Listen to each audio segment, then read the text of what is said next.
Good morning / afternoon, everyone. Welcome back to some more Standoff 2 major action day number 2.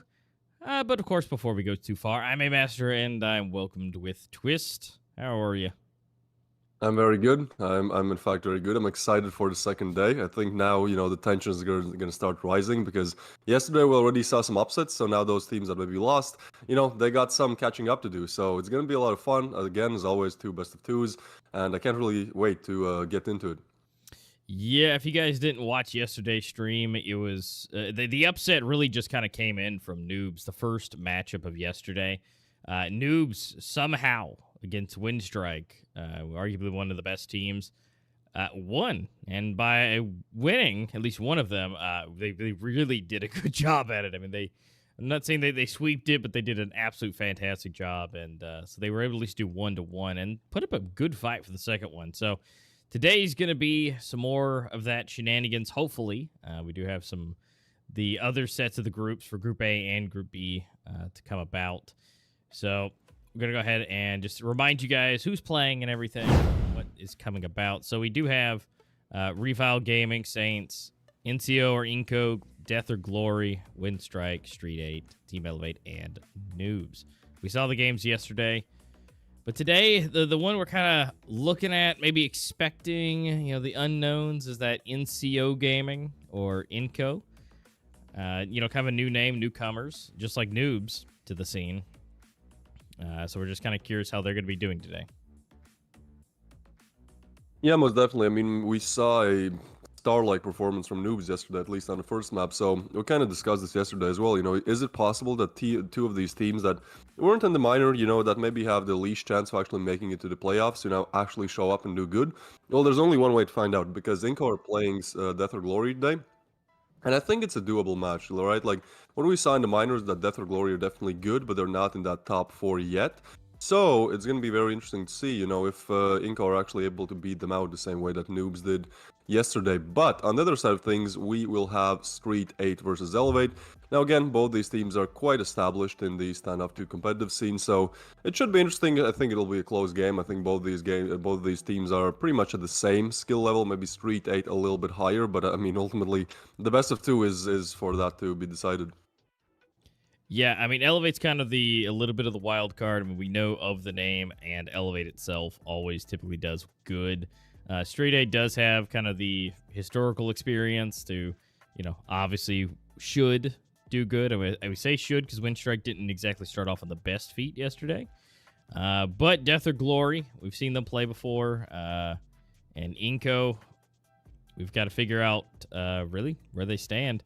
Because Noobs really, like I said, they had a great showing yesterday. So if you guys didn't see it, feel free to go watch the other stream from the past broadcast after this is over. Go check it out.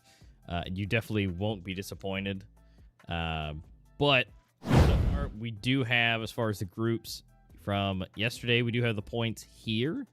Saints was able to grab both points. They were able to do a full clean sweep. Revile, unfortunately, did not get any at all yesterday, so they're gonna have to work their way back up and try and get some wins or at least some draws in there somehow. Yeah, most definitely. I mean, the group is pretty packed, pretty stacked, but same could be said for, both groups. Again, this is the major, so this is going to happen. But it's interesting to see that, yeah, Noobs are actually second for now. Obviously, that might and will change as STREETEIGHT or Elevate will also get, at least 1 point, one of them. But I think this is actually the harder group because there's like 3 teams that are already good, and then there's the 4th one, which is Noobs, which is like, well, they're also good. So it seems like that group is really, really packed. Yeah, and so it's gonna be a fight. I mean, Elevate might be able to work their way up. I mean, there is so many names and only so many can make it into the playoffs. So we'll have to find out who's going to be able to make that. That's going to be the hard part, and will have to be decided. Now, again, if there is a tie, round balance will come into play, and so the rounds that you get are important just by winning and getting. But it's not necessarily the end all be all. You've pretty much just need those wins or draws. But at the end of the day, having a 2-0 under your belt would probably help. So we'll just have to see what happens today. NCO, we're kind of looking at you. No pressure. That's what the biggest thing is. But what they're here, what they're doing and what they're working for is that cash prize here for the majors. First place getting $12,000. Second place for $5,000. Third, $3,500. Fourth, $2,000. And fifth and sixth get $1,000 each. Not too shabby. Now, the good news is, at least with, there being 8 teams, at least 6 of them will be walking away with something of cash prizing. Unfortunately, the bottom 2 will not, so that's a little bit unfortunate. So at least being able to secure yourself into the 6th place position would be great. So no matter what, that's kind of the crossing of the fingers for some of these teams. If they just keep getting slaughtered and getting a bunch of 2-0'd against them, that's not going to be good.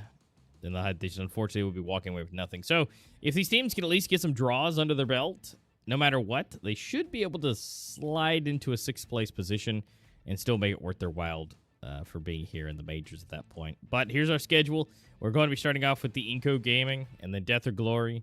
And then up next, shortly after that, will be the STREETEIGHT versus Elevate. Yeah, I think it's a great day of matches. Again, it's going to start getting even more and more interesting once we get to actually day 3 and day 4 when, for example, teams like Revile, who didn't perform that well yesterday, will start to have to fight a bit more, because otherwise they won't actually make it to the major. But what I like about the major is the fact that 6 teams actually get to the playoffs, and then there's double elimination. So even if you make it to the 3rd place, it's still possible for you to do something. And here we go. The first matchup is INCO Gaming versus Death or Glory. Here are the players. So I don't actually think we saw a lot of them in the minor. Well, maybe because INCO didn't play in the minor. Anyways, it's Koundra, it's Frost, it's Lacerda, Bad Dark, and Felipe. So this is the lineup. Glad to see that all of them have pictures. Yesterday, one team, I think it was Noobs, didn't have them. We're like, oh, come on, we want to see the pictures, Look, they didn't expect to get here, all right? But they did really good, so they did. Yeah, that's true. That's true. I mean, here is a little bit of more information for you guys, maybe who are not as familiar with INCO Gaming. You can read it by yourself, but yeah, it's quite a new team. So the fact they're already doing so good, created pretty much 2 years ago, and they're already playing for the major. Well, that's a big achievement. There are many teams who play for 3-4 years and never get the chance. So it definitely means there's something. There's something about this team that made them get where they are. If we look at recent results. I mean, playing very well against Saints, that's definitely good. The rest of the teams, yeah, they went out in quite a confident fashion, most of them. But I think what matters most is this match, I think a bit more than a week ago against Saints, where, yeah, maybe they weren't able to win the best of 3, but they were still able to put up a good performance, get at least one map in. And so that definitely shows that, they are ready to fight against these top teams. Yeah, Saints is really because they were at least able to get 1 out of the 3, so that's great.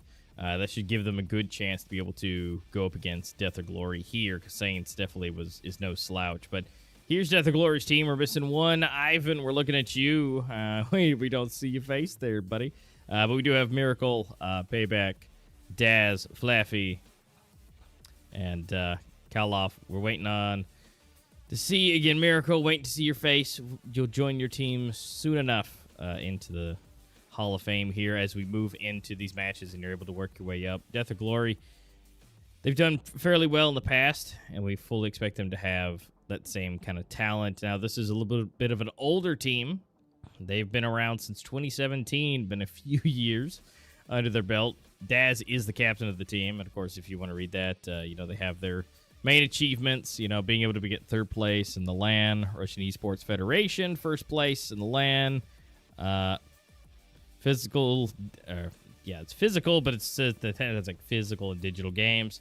So I mean, they've got definitely some good experience and have some victories under their belt, but we've got to wait and see how that shows today. Now, this is their kind of background, what they've played. Unfortunately, with STREETEIGHT, they didn't do too well in the most recent settings, and not exactly too well against Winstrike either. So they did, however, against Bullet Force, having some good time there, but against the kind of more well-known teams, it doesn't look too good. So that might bode very well for INCO, though, today. Yeah, I think INCO's first match against Death or Glory is definitely one of the more important ones for them, because if they can win this one or at least get some points out of Death or Glory, I think they will set themselves up in a good position where they can actually, fight for the chance to at least make it to 3rd place and, fight a bit more in the playoffs. Yeah, I think Death or Glory right now are in a situation where maybe they aren't playing their best, and obviously we'll see if that's the same in the major, but there are some chinks in the armor to be exploited if you're on the side of INCO. But here are the players. So first we have Bad, Dark versus Daz. Both have alright ratings. I wouldn't say great ratings, but they're definitely alright. In terms of the KD, it seems like they're also somewhere around equal. Yeah, it's actually interesting for me to see these ratings because yesterday, like for example, on the side of Revile, on the side of Winstrike, it was like, well, they had like 1.3, 1.4 ratings. So the fact that these players on average have, well, quite a considerable amount lower ratings just means that, you know, some of these teams are just a little bit better. But at the same time, this is the major. A lot of things can happen in the major. Now, for example, Frost, you know, someone who maybe doesn't have the best rating, I'm sure that he can really pull up if it's needed. Yeah, and one of the biggest things, obviously, is INCO is definitely a newer team. They're new here, so their accolades and everything here will be lower. So overall, we're not expecting to have the highest amount of ratings, but unfortunately, for what they have, is a bit lower. And versus say 655 kills versus 34. They don't have a whole lot, but they've made it here, so they're definitely gonna be working to bring that back up and possibly today against Death or Glory be able to round that out just a little bit better. Because even down here at the bottom, Felipe with 0.67, not the best. But again, it all depends on who they were going up against. Going up against Winstrike and stuff like that, you might have a bit of a hard time with that. So that's something to keep in mind. To where if sure they may not. And definitely can, but may not be, the first place runner. But when you put him up against pretty much the best team in the scene, bad things might happen as far as the ratings go. Yeah, I'm actually quite interested to see the map bans coming up shortly because, again, these maps kind of that we watched yesterday was only Sakura and Breeze. So both teams picked to play Sakura and Breeze. It was interesting to see. I would definitely love to see some, some other maps that we didn't see yesterday. But I think these maps really changed the way how these teams play. For example, I remember Death or Glory in the minor; they were really good on Zone 9. So I'm kind of expecting them for them to, if not pick it, then at least not ban it. And I think if we do get a Zone 9 game, it will be a bit harder for the side of INCO. But at the same time, I don't think teams that play that much against INCO, so because of that, they don't really know which map to ban, which is their best map. So that might play a little bit of an advantage for the side of INCO. Yeah, they might have a little sleeper action going on as far as that. I mean, if they're able to, pick their favorite map and their best of the best, that might at least be able to yield them at least 1 point, if not 2. I mean, again, they're kind of sleepers, just like Noobs were yesterday. Just not knowing where they're at, how they're playing, and you don't have a lot of historical data to go off of, it really makes things difficult for the opposing team to kind of plan for that. Yeah, most definitely. I mean, they also could have done that strategy where they just get really, really good on one map and then just hope it doesn't get banned so they can pick it. And then, they're really good on the map, right? So I think especially if you're a newer team, which again, other teams don't know exactly how you play, which maps you're good at, even maybe your kind of defaults and all of that. Well, just pick one map and get really good on it. And then, if they don't ban it, which is like 20% chance that it happens, well, then you are good. At least, you're going to be good for at least one map. So I think that's could be one of the approaches that INCO used today. I think again we'll see the same things that Noobs did yesterday, where they didn't really play that standards competitive top tier 1 level standoff 2, where everything is very meticulously calculated and just very strict. They played more of that freehand, just doing what they want a lot of the times and going for crazy strats and boosts and all that. And it did actually work out a lot. We saw them using different types of boosts. We saw the triple boost on Sakura, which is absolutely amazing. And so I think like the same approach will come. But here we go. INCO ban Rust, and then Breeze gets banned. So no Breeze today. Sakura is still in the picture, but yes, Death or Glory are gonna pick Sakura. And then Province. There you go. INCO coming in with a interesting choice there. And then Sandstone getting banned as well. So Sakura and Province. Now all 3 best of 2s will start off on Sakura.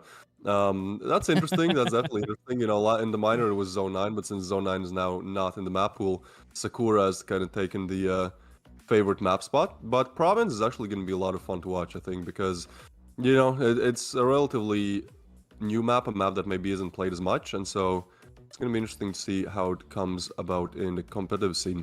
Here we can see the win rates. So Province, it seems like Death or Glory actually have a better win rate. But again, they have more stats to go off. We don't really know, INCO, this could have been like a year and a half ago. When they lost these games. And then if we look at Sakura, well, INCO have 0 games, at least 0 official games on Sakura. I'm sure they've at least opened the map once. But on the other side of things, these picks are so weird, right? Because if you look at Death or Glory, they have a 17% win rate on Sakura on their map pick. They have the lowest win rate on their map pick. I mean, except for Breeze, but Breeze is kind of a one loss and that's it, so not really much to go off of. So yeah, I mean, that's interesting. It could be that they picked Sakura because they know how good INCO are on Sandstone. So, that could be one of the reasons, but still, that's interesting. And if we look at the predictions, it's actually closer than I thought, because 60% of people said that Death or Glory are going to win. Now, INCO for them, that's 40. I mean, it's quite close. It's almost as close as yesterday's game against the top dogs. So, yeah, that's definitely interesting to see, but I mean, still, people are kind of tilting towards Death or Glory winning.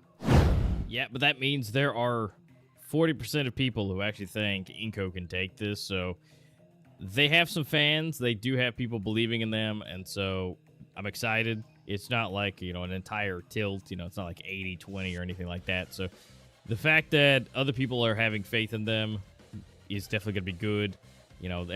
All these teams definitely need a little bit of encouragement at any given time. So it's always exciting to see everybody, showing their voice, so we appreciate it. And we will be having the games coming very soon. We just got to wait for them to get into the lobby, make sure they're doing good, make sure everything's looking great. But yeah, interestingly, though, the fact that, it hasn't actually been played at all on INCO side, just period. And then the win rate is just stupidly low, honestly.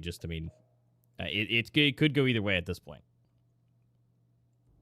Yeah, it really could. It's definitely interesting for me that Sakura gets picked so often because it's such an offhand map. It's such a map where there's not. We talked about this yesterday. There's not like the classic 3-line setup. B long, A long, and mid. It's more like just this huge mid area and then some houses and then there are some longs. But at the same time, it's just like such an open space map, right? Like that B bomb site. It's just like in a completely open space. It's hard to get there. It's hard to plant. There's like 1 or 2 things you can cover yourself from if you actually want to plant.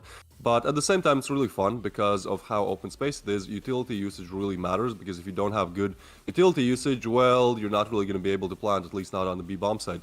And I think that makes it more fun. Again, it's an open-air map, so you can really, chuck utilities over walls, over houses, and I think that definitely adds a more competitive and just, make the map a bit harder and more strategic to play. Yeah, I think so too. I mean, it's makes things more difficult, and especially with the B side. It just, if you don't have the utility, it makes it very difficult. And even if you do, the fact that basically all the walls are wall bangable at this point, and even through, no matter which side you're at. So, I mean, if people know their lineups and they know the bomb is being planted, you have that range around the bomb site where you can plant. All they have to do is spray basically a small amount of the walls and possibly take you out, or at least take half your damage. Giving it to you and everything. So, I mean, it's a very risky area, but it's also in the same sense, if you can have, for your side, if you're planning it, you have that advantage. If you can get it down, now it's easier to, keep safe, stay in a nice back area, and if anybody tries to defuse it, just spray through the wall. It's a double-edged sword.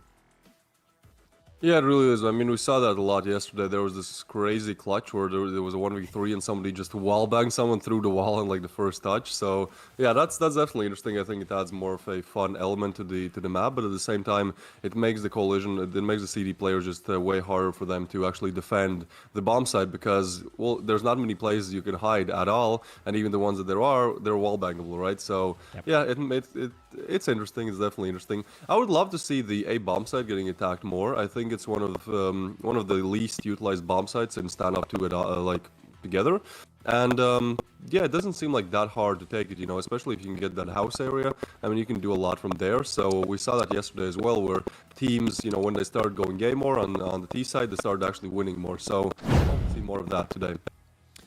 Yeah, definitely, and hopefully they can get up in there, get those bomb planted, a little bit more. Yesterday we saw just really issues just getting the bomb planted in general. Especially on the A site. So overall, hopefully we'll see a little bit better. We can see more people coming through, and being able to do that and be able to make more utilization of things. But INCO, we're looking at you. Unfortunately, you know, you got this. People believe in you. We believe in you. We always love a good underdog story. Death or glory, nothing against you. We believe in you too. It all depends on who has practiced the most, who is ready, and who has had their time in game. But either way, they're both reputable teams. They've done their work. They've gotten here to the majors, and they're in the group stage no matter what. So they are some of the best, and they could probably absolutely demolish us any day of the week. So they can't really say a whole lot about their skill and what they're doing at that point. Yeah, I mean, again, I think it's going to be a close game. The predictions did surprise me a little bit. Again, I thought that people are just going to vote more for Death or Glory, but I think it really depends how the first map goes, right? Like, if INCO are able to go close or at least win Sakura, well, they might have a very good chance to actually take it home 2-0, right? Because they picked Province, a map that isn't really played as much in competitive. You know, people kind of underestimate it, just don't play on it as much. So the fact that they picked it, yeah, they could have, you know, practiced a lot and be really good on it. So I think the first match really matters. I still think that, you know, on the second map, on Province, like, I think INCO are going to do good just because it's their map pick, and you know, we haven't really seen much of how they play Province. So, yeah, I think they've really done their work there. Well, we'll find out. We're going to be rolling into the first match here and finding out. Will INCO be able to take the first one with kind of the unknown, or will we have to figure out, are we going to have at least a draw? First round kicking off. First one dead. Flaffy. All right, so Death or Glory, they're moving towards the B bomb side, but look at that. INCO, there's 3 players close. This is going to be interesting. Flash is coming both directions. The bomb is planted. Now 4v4 retake. Frost is slowly creeping up. He might actually get a good backstab there, but counter is definitely heard. Not shot just yet. ICO, though, he spots one. He shoots, and he can't spot him anymore. He gets flashed. Meanwhile, Bad Dark takes down one, and Daz with another. That's a big frag. Now 1v2. This is going to be so hard for Counter. Looking around, but yeah, they're just sandwiching him. Looking both directions. As soon as he taps the bomb, they're gonna peek at the same time. He's still waiting, but now they peek, and he goes down. Daz with a nice double in this round, getting Death or Glory to their first win round. Yeah, this is definitely going to be huge for them to be able to take this. I mean, these early rounds, very important. Now they'll be able to buy up. They'll be able to do what they need to do. And, of course, headshots all around the board. And Daz just taking people's names, taking their faces off. But Death or Glory, let's see what they got. They're going full FALs. I guess they're going on a little bit of the cheaper side. I mean, they don't really have a whole lot of money to spend anyways, but I guess they're going as good as they can, even though we are going to see pretty much a full stack of Deagles. Well, I guess half stack. Yeah, it's interesting that they bought that. That really surprises me. Normally you don't do it. Ikalov, though, he doesn't. Oh, now he spots him and he gets him. That was close. All right, but they're on the bomb side. That's all that matters. Reload coming in, and yeah, that bomb side is under attack. And when it is, it's just hard to get back onto it. You know, if you have house control and you're on the bomb side, there's only pretty much this angle you have to check, at least at the initial stages of the round. Payback, though, looking to find his kills. There we go. He finds one, knows another one is close, and actually goes down. All right, Bad Dark takes him down. Now 1v4. Bad Dark probably will try to retrieve that rifle, but he goes down as well. Akylov makes sure of that, and that's Death or Glory on 2. Very nice opening. Doesn't really seem like they're stressed. You know, they're taking these rounds quite confidently, but at the same time, I mean, you know, there's still a bit of time to go. So INCO, now they've bought up. Now they have rifles. Now they have full util pretty much. I mean, some of them don't, but most of them do. So this should be not too hard for them to keep trying. Yep, now it's the official time. This is INCO's chance to buy up, have everything they want, or potentially need, and be able to take down Death or Glory. I mean, it's not going to be the easiest thing in the world to do. They now have even more of a better lineup of things. They got more money, more things, but let's find out how that goes. I mean, Payback's really the only one that got hurt because he got taken out, but INCO... I mean, they got a good spread. I mean, they're not in a bad position by all means. They can rotate pretty quickly, especially for Frost being able to rotate over to A, because that seems to be where they're going. Yeah, INCO kind of have to win this one, right? Like, look at their cash. If they lose this, they have to go eco. Oh, he does spot something. Peeks! That's a bold move. Gets double naded and tries to get away and actually does. Okay, so he's on side now. He's definitely giving info, but the question is, can they find the frags? And no, Lacerda actually goes down. And another one. Ow, Bad Dark actually gets a frag. 3v3 situation. Bomb is on the bomb side. So again, we are looking at a retake here. Flaffy, he has taken this house position. I think it's one of the most powerful positions on the A side. You can check so many angles, but that's actually caught. Finding a big one on Frost. Alright, so 2v3. Still manageable, still doable, but at this point, they have to start thinking, maybe we want to save these two rifles because our cash is definitely not looking the greatest, but it doesn't matter. Bad Dark pushes in, goes down, and now it's only Felipe. Now, he can do a lot, but time is not really on his side. He's going to tap the defuse, but there you go. Flaffy from the house. Such an overpowered position to play at. Just takes him down. So that's Death or Glory, just speedrunning this one. 3 on the board in a row. Yeah, they don't show any inklings of slowing down. And now they're fully, again, even better bought up than they were last time. And of course, just doing their absolute best, breaking through INCO's defense. And so they've got to change something up a little bit. I mean, we do see counter draw. He does have sniper in his hand, so maybe being able to do something about that, and then a bunch of deagles. It's possible. I mean, they are lining up pretty decently as far as being on the site that they would like to be. And counter draw does, and is able to secure Flaffy at least. But unfortunately, going down to himself, so I mean, it's even, still a 3v3. And actually, now to a 2v3, and the weapon is recovered, so we are going to be able to see at least a little bit better lineups. And same for Dark, able to secure himself one as well. Yeah, I'm not quite sure about these buys though. Now it's 2v2 and INCO definitely need to win this one because, yeah, they bought Deagles. It's like, well, if they lose this one, they have to kind of force things again. Maybe not exactly have the best util, but the bomb is actually going gay. So INCO, they're looking at the 4th retake in this game, and so far they haven't really been that good for them. So as soon as the bomb goes down, I think they'll start rotating, but look how far away Felipe is.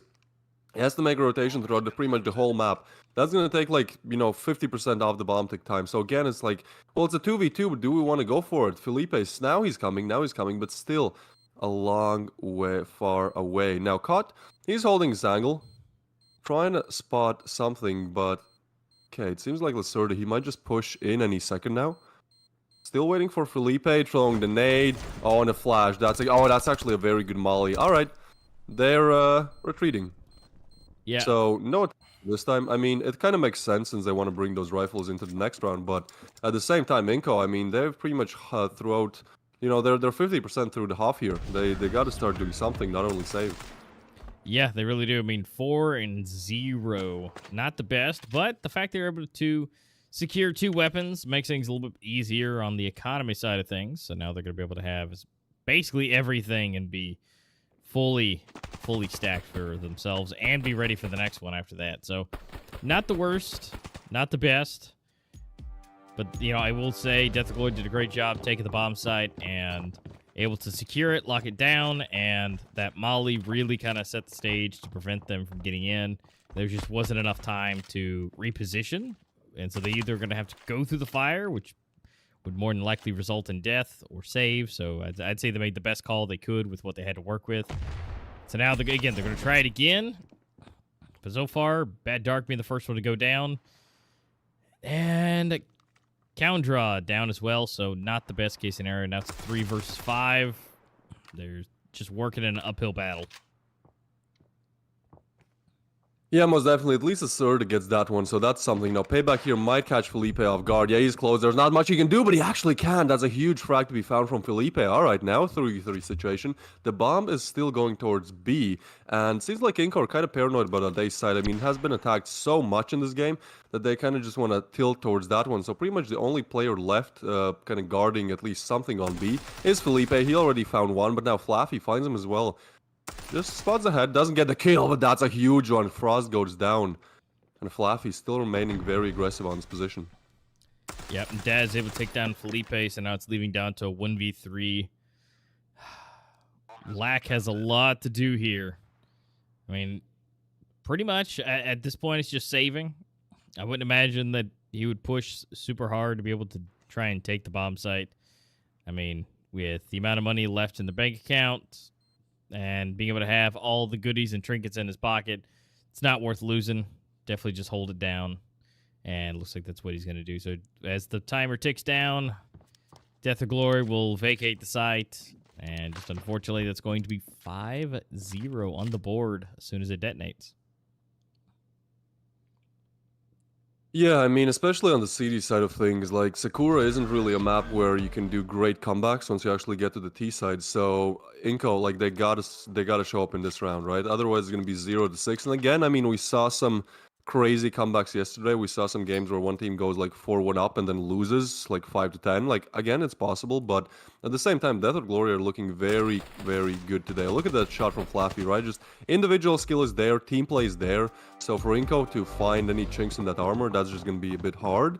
Now, again, it's still possible, but I think they gotta utilize some different strategies. Like obviously just holding angles does not work for now. So they gotta play a bit more aggressively, you know, try to surprise their opponents. Seems like that's actually what they're doing. Koundra and Lacerda very aggressive here on the A defense. Now they will rotate over.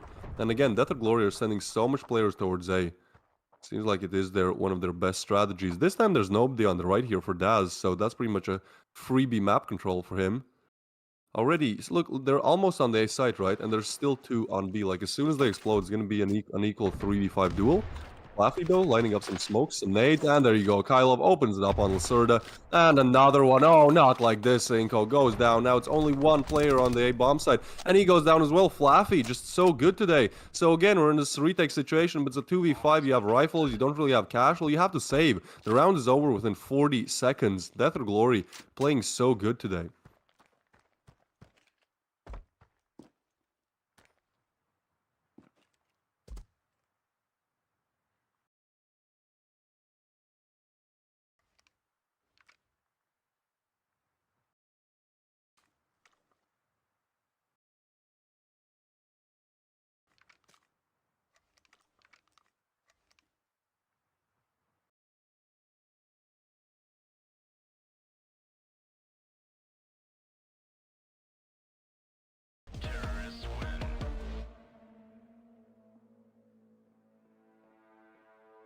Yeah, most definitely. I think, yeah, it really does come down to gun duels because a lot of these times, like, yeah, the util is good on Death or Glory, but most of the time they just peek an angle and they just click heads faster. So, yeah, aim is definitely one of the issues for INCO right now, and that's honestly one of the worst issues to have because you can fix leaky strats, you can fix strats that don't really work, but you know, getting better aim isn't the question of like just 1 or 2 games or something you can change your mentality about and suddenly become better. So, yeah, maybe INCO are just still warming up. I mean, we'll see how they perform on Province, but at the same time, Death or Glory, very dominant performance on their map pick. And again, okay, Felipe now opens it up, that's good. But see, this is what I mean, B-side is so open, there's not many places you can hide, and that is exactly what happens. Bad Dark goes down as well. Flaffy, Daz with another one on Frost, and again, within like, look, the round started 20 seconds ago, the bomb's already planted, and at this point, I mean, with Lacerda getting a frag, it's like, okay, sure, we can go for it, but still, it's just so hard. 1v3, Lacerda gets another, but now he's so low HP. Players are quite close to him. They know where he is, like 1 or 2 shots, and he goes down. This is such a huge ask. He knows it, so he's going to save. And yeah, INCO still struggling for 1. Yeah, and they've had to do way too many saves at this point for them to necessarily be comfortable with. I mean, just basically every round, half the team's getting obliterated, and they're just going to have to save half, or if they can stay alive quick enough for half. I mean, Lacarada is just the only one left alive, and just unfortunately having to save and save and save is just not going to get you the rounds. I mean, we are 7-0 right now. Now, granted, Caster's Curse may have been a thing, and, you know, we may have put a little bit too much pressure and expectations onto INCO. Noobs kind of set the stage very high, but, you know, they, again, like you said, you can fix the leaky strats if you got the aim. You know, I mean, if you're able to at least, when you get into a gunfight, take them down, and maybe the team isn't doing exactly what you expected, well, again, you can make up for it if you at least get the kill. But at this point, it just doesn't seem to be going that way. But Felipe, Frost, able to pick 1 up each right off the bat. So, not the worst. At least putting a halt to Death or Glory right now. At least slowing them down. But, I mean, they're still looking at B again. This is one of the better rounds for INCO, right? Like, it's a 3v3 and another one goes down. That's big. Okay, they can definitely secure this one. 2v3 situation. Bomb is now rotating over. I think they're looking to do an A push, that is Death or Glory. But at the same time, so far away they have to rotate. So I think they might be just setting up their positions a little bit differently with Daz. Oh no, I thought he was going to catch Lacerda off guard, but he does not. 1v3 now, all on payback. This is definitely a round to win if you are INCO Gaming. I mean, it's only payback, and with that being said, he is very good, but this angle from Lacerda is so good. Payback does get one. We're interesting to see if he actually checks this angle. I think Lacerda is still better at this one, but yeah, he's rotating. Yeah, he's rotating. I think if he can get the bomb down, that would be amazing, but there's still Lacerda to contest against, and I think by now, he might have actually heard him. 40 seconds still on the clock, so I mean, it's definitely doable. And Lacerda, if he makes an aggressive peek here, he might actually go down.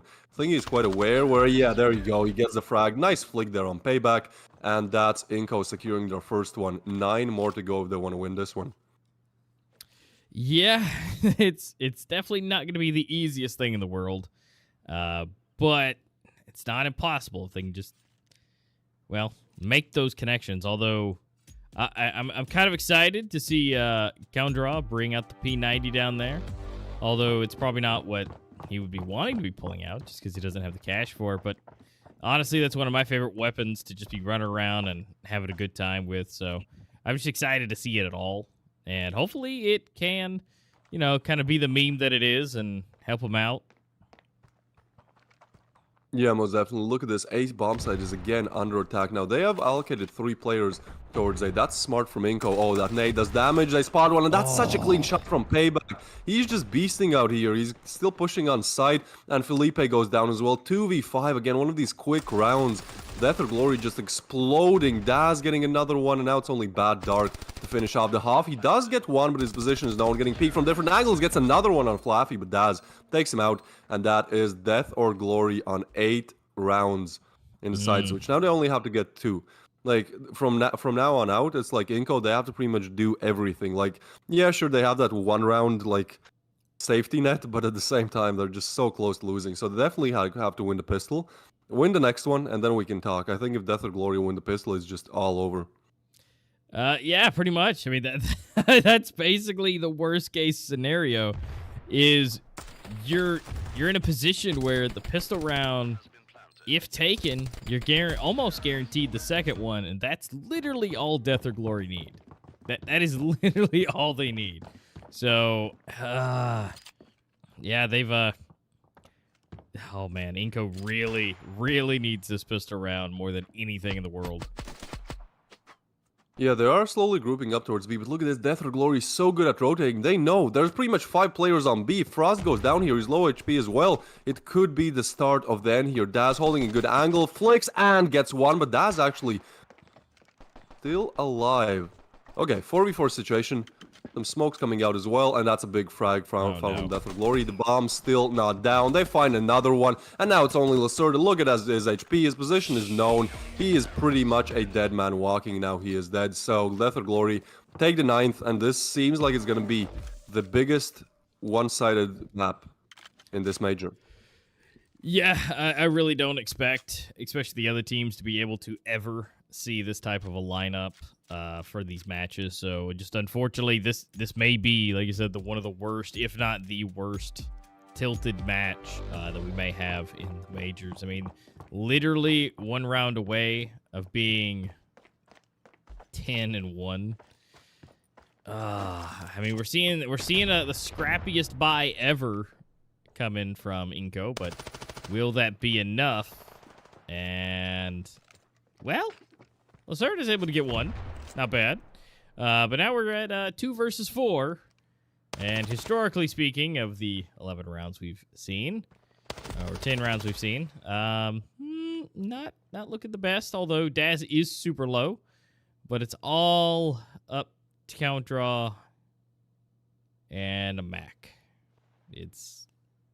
I mean, at least the bomb is there, so he can get that. But there's actually a backstab coming pretty soon, so he has to be aware of that as well. And just so many different angles he has to check. I mean, still a minute left on the clock, so if he's at least able to find one, get that upgraded rifle, you know, that is something. But at the same time, man, this seems almost impossible, right? And even if he wins this one, they still have to find 8 more. So this is pretty much the end here, I would guess. He's still holding angles, you know, but now the bomb is tagged by Death or Glory, so they know where the bomb is, and that's going to make things even harder. We can see rotation slowly going towards that bomb area, and seems like Coundraw, he has decided to just peek it. Will Payback finish it off? And he does. That's the big kill. Payback finds it. Death or Glory on 10. Not really going the best for INCO right now. Only 1 round found. Now again, this is Death or Glory's map pick, so things can change, and I expect them to change. I expect them to get, you know, more than 1 round on Province, but at the same time, like, this was just such a dominant performance from Death or Glory. Yeah, it really was, and I mean, Death or Glory just knocked it out of the park. I mean, anything that INCO had was by any means just obliterated. Just unfortunately, that's just how that went. So their choice, their pick, and it worked out. So overall, we'll have to wait and see how it goes on Providence. See if it comes out any better out of the wash. I mean, technically, they're one of their better rated maps. So again, not a lot of data to go off of, but definitely more data than we had for Sakura. But just unfortunately, it went really terrible. So if INCO can at least secure this one, they can get 1 point, but it's not looking good for that. I don't know if those predictions have shifted any, but yeah, hopefully INCO can bring back and have some good strats. Yeah, I think Death or Glory were just playing superior standoff too, right? Like, they were so quick. Sure, the win was quick, but also how they played was just so fast-paced. And we saw like 3 or 4 rounds where it was like 20 seconds off the clock. You know, the round started at 2 minutes, and it's like 1:40. And by that point, they've already killed 3 and planted the bomb, and the round was pretty much over, right? So I think INCO were just a little bit overwhelmed by really how quickly Death or Glory were playing this one.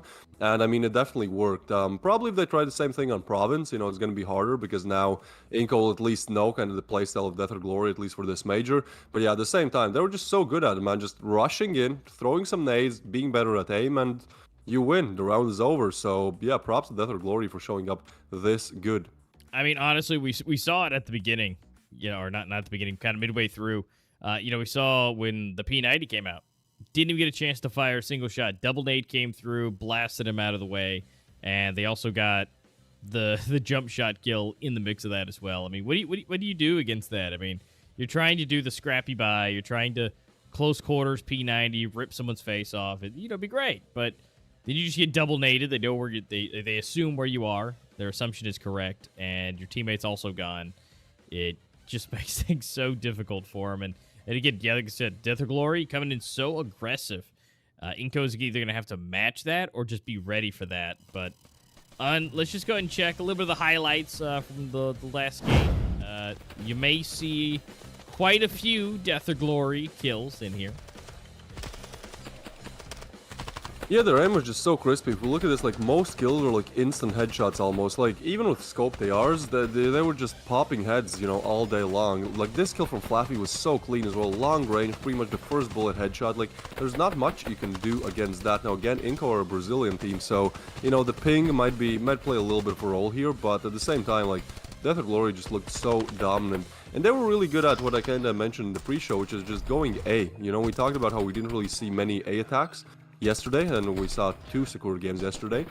But today, Death or Glory just really favored going towards that A bomb site. And I mean, INCO, they usually had 2 there, maybe 3rd one on the rotation, and it just didn't work out well for them. Yeah, but what did work out is at least being the MVPs for the team. I mean, Daz was just doing a lot better. I mean, he didn't go too far into it, but I mean, a 2.77 rating overall and a 3.25 KD. Not too bad. Plus the victory. Again, that's 1 in 10.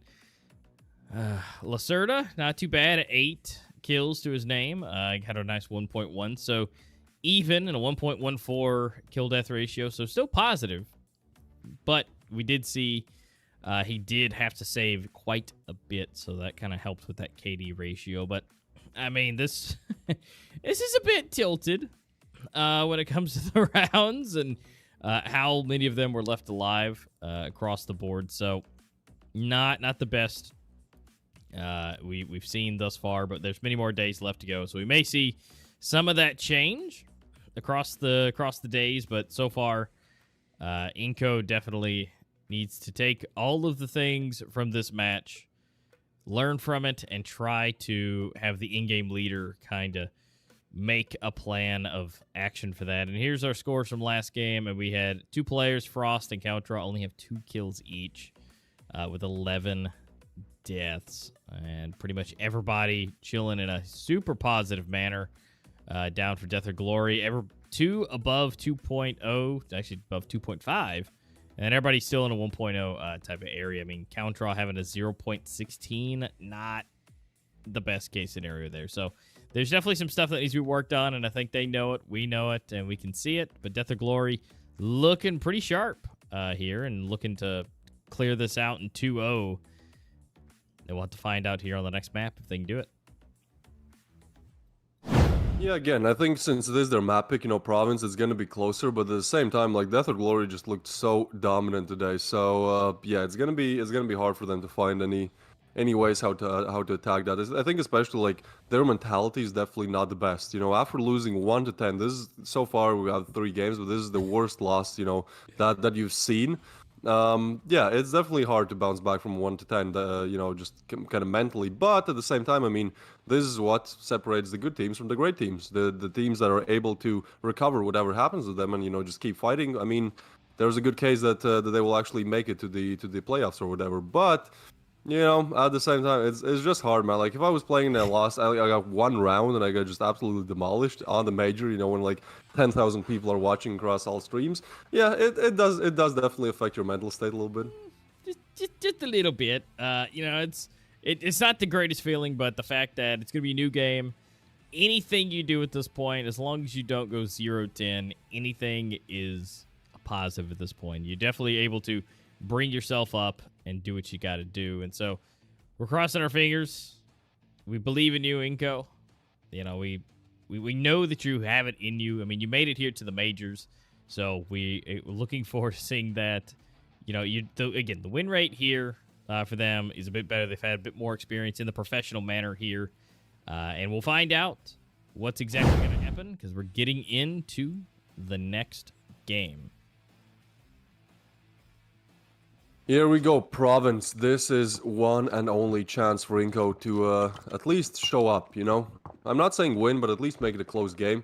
I think they're definitely capable of doing that. And Death or Glory, they're kind of sending more players towards A, so if INCO decide to push B, that would be a pretty good decision coming in from them. So far, they're just taking map control.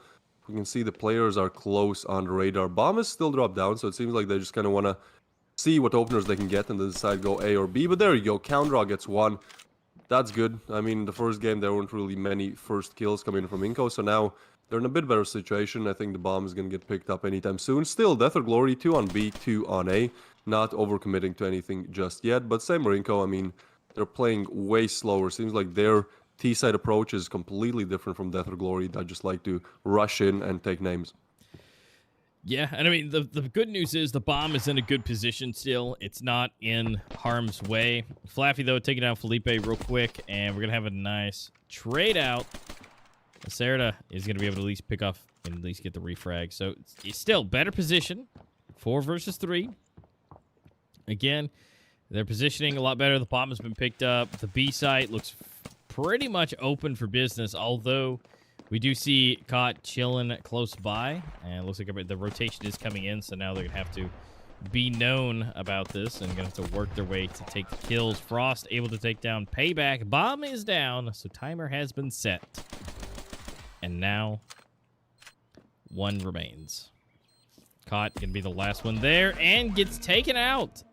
And so INCO, first round. I mean, right now 4 players left alive as well. That was the perfect round. And so, I mean, really getting 1 more, it's better than last time. So I mean, they're on a way better start. They feel a little bit better. It looks like Lacerda bringing out that P90. So maybe we'll be able to see some obliteration with that. Also, Can we talk about the inspect animation? That is just, that's just great. It's very realistic. Payback here. He does have a pistol. Again, Death or Glory have bought up a little bit. They're not just staying with default pistols. So they're somewhat expecting to actually have a chance in this round. I think that's why they're playing so aggressive. It's more of an approach of, you know, if the backstab works, it works. But Felipe spots one. Doesn't know about the second player, so if he pushes up, he might be in trouble. But I think for now, he's just kind of trying to hold angles, make sure that INCO don't take too much map control here. Yeah, definitely. And again, Bomb is in a nice, secure position. It's in the back, and now they're going to see if they can find some picks. I mean, they should be able to. I'll be really surprised if they can't, but they should be able to. They got the rifles. They've got the guns to do so. Yeah, look how slow INCO are playing. Like, again, this is a minute down and no engagements just yet. And then on Sakura, it was like 20 seconds and the round is over. So, a completely different approach. Kind of an unusual approach, like, because we normally know the Brazilian teams in any esports to be very aggressive. Seems like INCO, they're taking a different approach. Now they are going to push the bomb side and payback. That's big. No. Almost gets counter as well, but he is flashed. Still gets a frag. Now 4v4, but some positions on the safe side are very good. Kalov, though, does go down. And Lacerda with another one. That's exactly what they need. 2v4 situation. Rotations coming in, but Lacerda spots another. I'm not sure. He might be aware of Flaffy's position. I think definitely now he is. And Felipe here coming with some help. Ooh, that's clean. Flaffy and Caught both get one each. So now a 2v2. They'll probably retrieve some rifles as well. This is definitely doable. And another one from Caught. That's a crazy shot. Now it's all down Frost, and they know where he is, and he doesn't have the best weapon. Peeks out, does get some damage in, and is not able to get both. Caught kills him and gets an eco round for the side of Death or Glory. Now it's all equal. If he's able to defuse, I think there's enough time. There definitely is. It is all equal, everyone. Death or Glory secure a very good eco round. Yeah, that was great. And honestly, just, you know, not barely, but definitely barely. I mean, Caught was only half HP, so it almost could have went either way. But definitely Caught feeling himself, feeling good about it. I mean, if we just check, I mean, look at these headshots. I mean, just lining everything up. And here's that last kill, pulling a pistol out. And just unfortunately, that Mac just was not able to do what it needed to. Let's see, look at this. Look, it's flipped. I mean, Death or Glory are looking great. They've got full bot weapons, and now we have some Deagles, a Tech 9, and one rifle. That's it. I mean, this is... They're going to have to work their way back. What? Oh. How did he get a double there? Flaffy just playing out of his mind. Daz getting another one on counter. This is starting to fall apart. I mean, sure, it's against pistols, but at the same time, Death or Glory so dominant. Daz gets another on Bad Dark. Now it's only Frost. He has a Deagle and a Dream, and Flaffy, who's low, so that could be a good first opener. Now he has retrieved the bomb as well, so that's definitely a slight upgrade. But still, everything is being covered at the moment, and any second now he's going to get peeked and eliminated by Caught. Death or Glory on 2. And yeah, this just shows, you know, if you win your pistol and then lose the next round, lose the anti-eco, that just damages your economy so much because you lose all the rifles that you bought. You're pretty much on 0 cash, and then you have to do an eco yourself. So that's exactly what INCO do. Now they're able to buy up.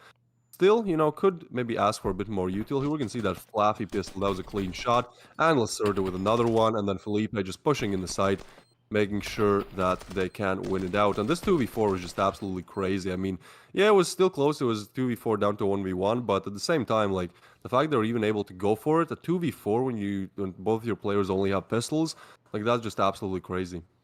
Yeah, and I'd like to point out for that last round, not only was it a clean sweep, all 5 players still staying alive on Death or Glory, but every last kill was a headshot.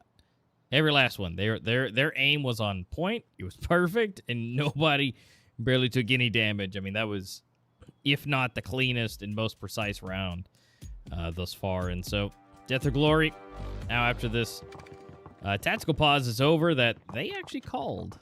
Not really sure. I guess, you know, again, sometimes the in-game leader likes to call those. I mean, whether if you're doing bad or good, you know, especially if, you know, your energy is too high, you can make mistakes. Like, you know, after taking that what would be considered the eco round, on the second one, I mean, Caught was feeling really good. So, you know, sometimes you got to bring it back a little bit. But now that everybody's bought up again, let's see if INCO can kind of take this. And I don't know. I think their lack there of aggression may be what's causing any problems because they're allowing Death or Glory to pretty much fully set up. Yeah, that's definitely true. And with how aggressive Death or Glory played, they like to not only hold angles on the CD side, but push up a little, you know, try to take some map control. So, yeah, they're doing very good for now in that department as well. And again, a minute down the clock, and INCO still haven't really committed to anything. Bomb is still spawn. So it seems like they like to play a very slow and then very aggressive. Now the bomb's getting picked up. Seems like they are grouping up towards that B bomb side attack. Yeah, it looks like it, and they should be able to make this push. Be able to work their way up slowly. But, you know, it's currently right now it's 3 versus 3 moving into it. Caught, Flaffy, Payback able to get 1 each. Zerda able to get 1. And then here comes the grenades coming in. They get off to Frost yet again. He's able to pick up 1, but not able to retreat in time and goes down. So that is another one on the board for Death or Glory. 3-1. Not saying that they can't, but, you know, INCO really needs to start pulling those rounds. Yeah, I mean, we saw what happened with Death or Glory got ahead on Sakura, and INCO definitely don't want to allow the same thing to happen again. So this is the time. I mean, it's not really the utility and the weaponry to actually be the time, but it's, you know, they gotta do something here. So Koundra, he's gonna go towards this long angle with a scout, which I think is a pretty good option. And then we have Frost, who's slowly moving up. Oh, there's so much info. Gets one. Just eliminated. Everyone eliminated in a matter of seconds. Death or Glory, they're so good at taking this map control. They're aggressive, and when you're playing aggressively on the CD side against the passive T side, you're just gonna take map control, and you're gonna surprise them because you're gonna be in angles they don't expect you to be at. So Koundra, the only one left alive, the man with a dream, looking around. I mean, nobody's really gonna peek him, are they? Like, they probably don't know where he is, but they could just stay on the bomb. They've spotted the bomb. It's down. You know, there's no need to push him. There's no need to give him free kills, to give away your rifles, to give him some extra cash. So for now, they're just not going to peek him. And Koundra, I mean, still has a minute left on the clock. But seems like he himself is retreating. Okay, this is close. Yep. Oh, the timing might be good for a Kylo here, but he misses his shot. Misses another one. Finally tags him, but does go down. So that's a Kylov taking down last player of INCO, and now Death or Glory again, accelerating ahead on 4. Yeah, they're working their way up. They are doing exactly what they need to be doing. I mean, they are wanting to just take this as quick as possible. I mean, look at that Flaffy at the bottom. He just $300 from 10K. He's just an investment banker at this point. Being able to just keep going. He's just going. I mean, he also is tied for MVP for the team, so makes perfect sense. Again, INCO really needs to step it up. I mean, this slow gameplay is just not helping at all. Although they're trying to looks like they're pushing a little bit more. They've pushed up all the way to mid. Zerda able to at least get 1, but for his 1, they lose 2, and almost himself, he's only got 10, 15 HP left. So it's just not good. For every 1 kill, they're losing 2 to 3, and, well, by the end of the day, that does not secure any rounds. And again, it's just Death or Glory is looking so strong with their aim and where they are. Their flicks are so quick like that. I mean, it just pops the corner, insta-killed, and even flashed, Payback is able to just take him down. Yeah, I mean, they're just good in every department. Like, we saw that last kill, right? Like, his teammate, Death or Glory player's teammate, threw a flash over the wall, it exploded, and right as it does, he peeks, right? Like, we don't really see plays like that coming in from INCO, so that's, like, one department they're lacking. And then also, yeah, just the individual aim. I mean, Death or Glory are so quick today. I'd say it's one of the better, if not the best team, just aim-wise, that we've seen in the majors so far, because every time we spectate them, it's like 1 second and the player is down. And now INCO having to go eco, once again, 5 deagles to their names. This is going to make it even harder, but still, like, they're doing the same thing every round. They just go kind of mid, they try to take map control. Okay, that's big. Felipe gets 1. But, oh, and Lacerda gets another one on Payback. All right, now they just need to take the bomb and quickly move towards 1 bomb site. You know, they've gotten the advantage here, but they just need to make their moves quick. Bad Dark with another one. Man, maybe they should just buy the Eagles. They seem very good with them, and the Kylov does get bad dark, but it's still a 2v4. I mean, this is a must-win round for INCO. The A bomb site is already open. The bomb is making its way towards there, and I think the first point of contact will be a Kylov. Now, his position is spotted, but still, he has a rifle, so doesn't matter for Felipe. He's going to take down the Kylov, and now it's all down to Flaffy. Now, Flaffy, he was playing very, very good on the first map. But now it's a 1v4. I think he might just go for it, right? Like, the cash is definitely there. 10k to his name. Why would you not go for it? He spots one, but again, Lacerda just gets a nice headshot there on Flaffy. I'm not sure what's happening, man. INCO, they're just better with pistols than they are with rifles. I mean, you're not wrong. I mean, the fact that they're just able to just take the entire round, Deagle's out. I mean, one real rifle kill, but that's it. Yeah, I would say just save your money, don't buy weapons, and just go for it. But overall, that's a lot better. Now they have 2 on the board, so double their last set of rounds on the last map. So we're looking pretty good. So again, it's all positive from here. Now, granted, obviously a victory would be great, but again, rounds also count as well to a certain degree. So the more rounds at least would be better in the long run if they're potentially at the bottom, and whether that's staying in or leaving and potentially not having any prizing whatsoever. Yeah, and again, Death or Glory is kind of one of the easier opponents of the group, right? So this is just going to be an upwards battle for INCO for now.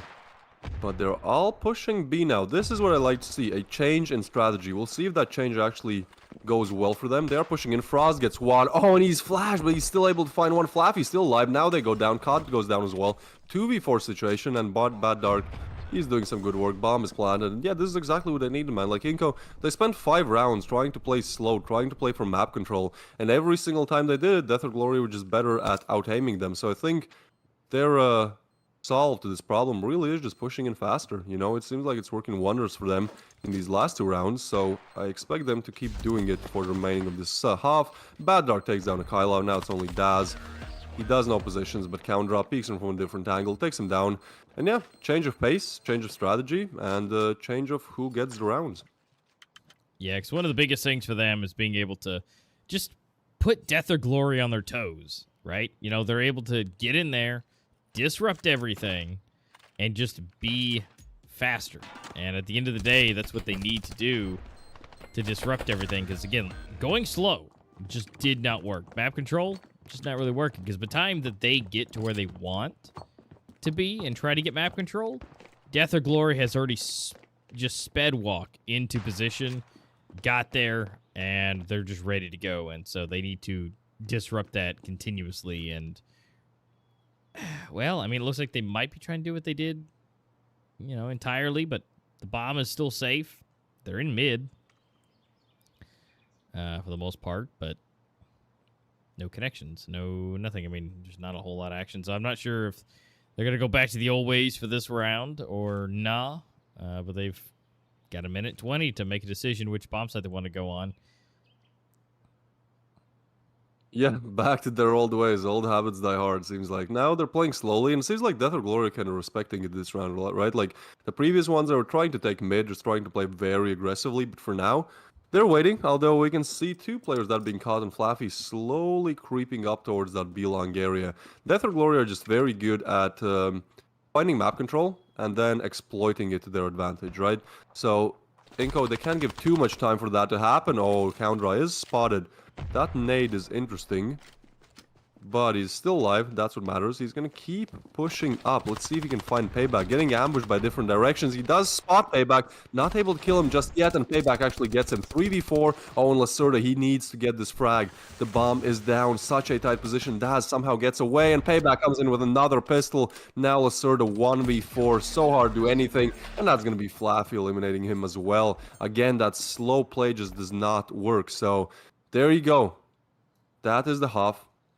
So far, Death or Glory in lead 1-0. But we still have the last half to go on the second map. So, I mean, it's definitely possible. But yeah, INCO kind of, I mean, playing way better than on Sakura. But still, I'd say wasting a bit of these T-side rounds. So let's see what they're able to do on the CD side. Well, now they're able to just put everything in kind of the cruise control mode. So maybe this would be better for them. You know, the fact that they don't have to do the rushing. You know, but they do need to be able to be ready for Death or Glory. Whenever they get to that site, they got to be ready. And more than likely, it's going to be a speed demon rush is what it looks like. It's a three-man rush over to A, it looks like. So they're going to try it.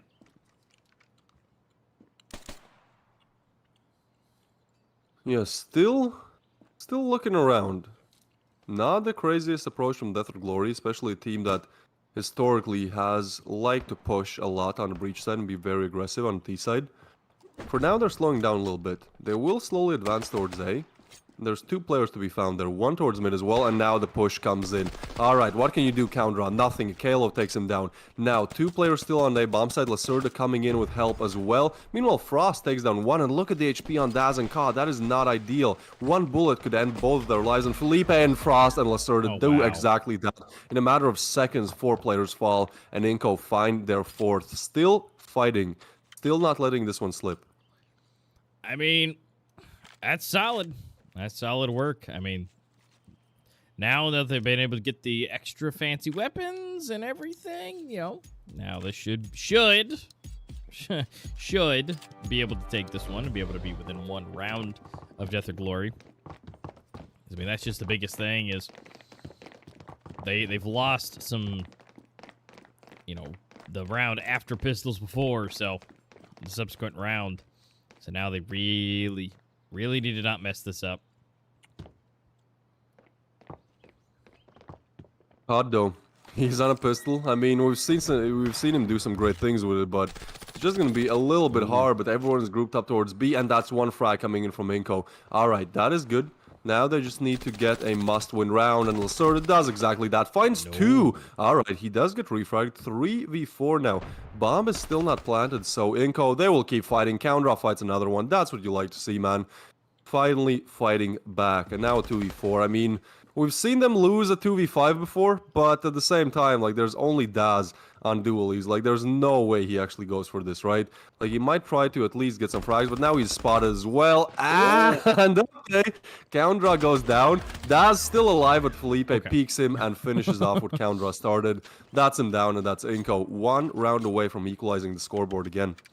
I was about to be worried for a second there. I mean, the fact that he Me got... too. I saw that. I saw that kill. I was like, no, not like this, not like this, INCO. And they did not, which is good. Yeah, that was almost bad. I mean, the fact that he got a long-range dualies, it's like, really, this is how he's gonna play this? Okay. So, good news is, INCO able to secure another round for themselves. So they're almost tied it up. I mean, that's 5-6 right now. Death or Glory struggling a bit, but now they have fully bought up. They have everything they want. So let's see if that is enough to go ahead and go up against INCO on the defense. I mean, they've been doing pretty good thus far, but they also had the most advantage possible. And now, Payback is here for a little payback. He's already gotten the first kill. Another push. They're very good at flashing each other out, right? Like, we saw Payback getting that kill just completely off of his teammate's flash.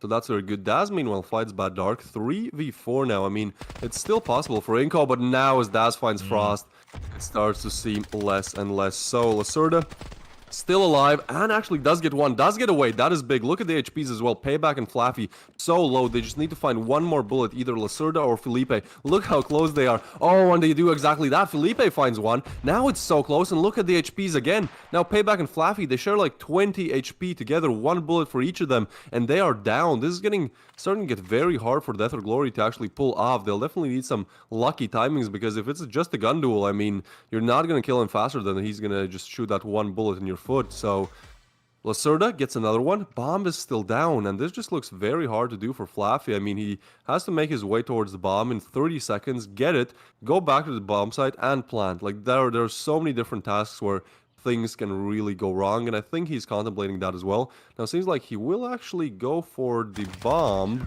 but Lacerda will not allow it. Takes Flaffy down, and INCO, they're looking solid. I mean, they just clutched a 2v4. They're showing us that, yeah, they can do the same thing that Death or Glory did to them on Sakura, and at this point, their confidence is building. They see that they can actually win these rounds, and honestly, they have a very good chance to actually win the game. Here we can see that beautiful pop flash coming in from the side of Death or Glory, and then some nice frags and Lacerda to finish off with a clean headshot. Yeah, and so I mean they're looking good. They've actually tied it up. They've got a lot more rounds than they definitely did the first one, you know, from 1 to 6. I mean, they're looking pretty good to actually maybe take this one.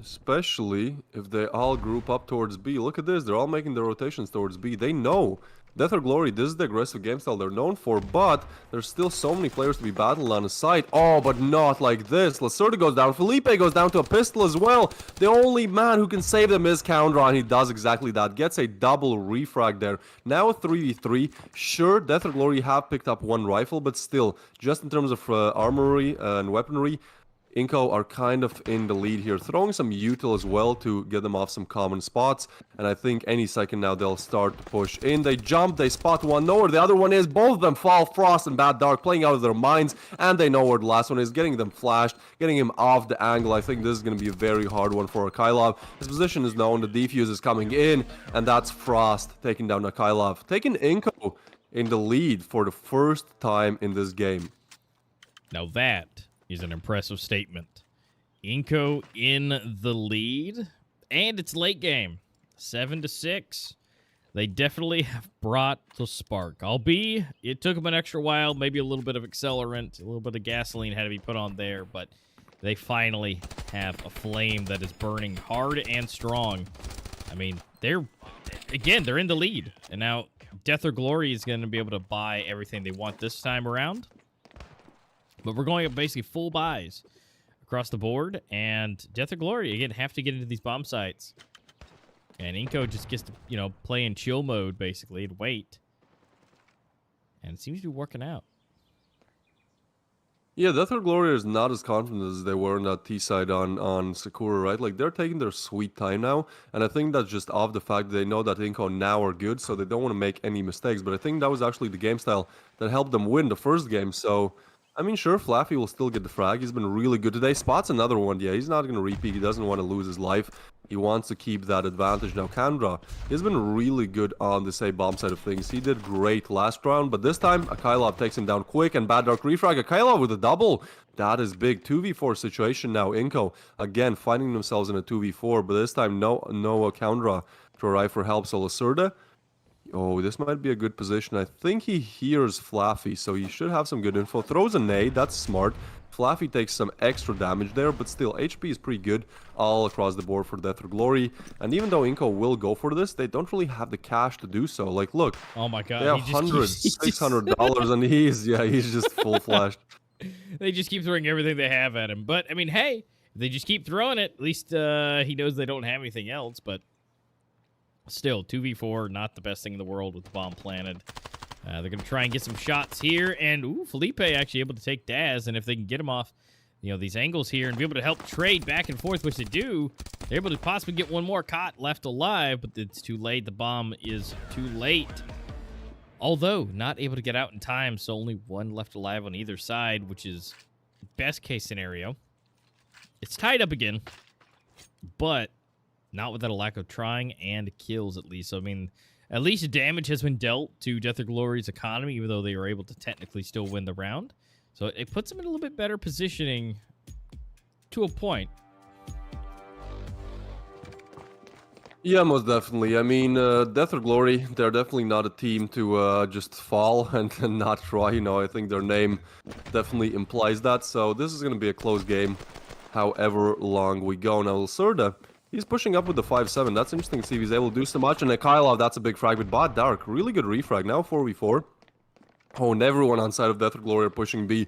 Yeah, INCO, they're not even on the site yet, so this is pretty much a free plant, especially with some util being thrown. They should be able to plant easy peasy, but Lacerda still somehow finds one. Caught quick on refrag, but now 3v3. This is looking better than 5v5 here on pistols, and Felipe gets that upgraded rifle, gets another one. Not like this, Death or Glory still. They haven't been able to plant the bomb because of that great play coming in from INCO, so now it's actually looking quite tilted towards INCO winning this round. I mean, they have 3 players. Flaffy does take down Felipe, so now it's back to equal playing rounds. And I think Daz is aware of where some of these players could come on, but they do expect him. Bad Dark goes down as well, and now it's all left up to Coundra. One of the better players on the side of INCO, especially in this game. but we'll see if he's able to do it when it really matters. 1v2 on his hands. He's not getting checked for now. I think he's just waiting for the bomb plan to peak. There's not really any reason for him to do that before it. And now he clears the first angle. Still not being checked, so I think he can definitely make his way around, but it's not on his side. Right as he looks away, Daz takes him down.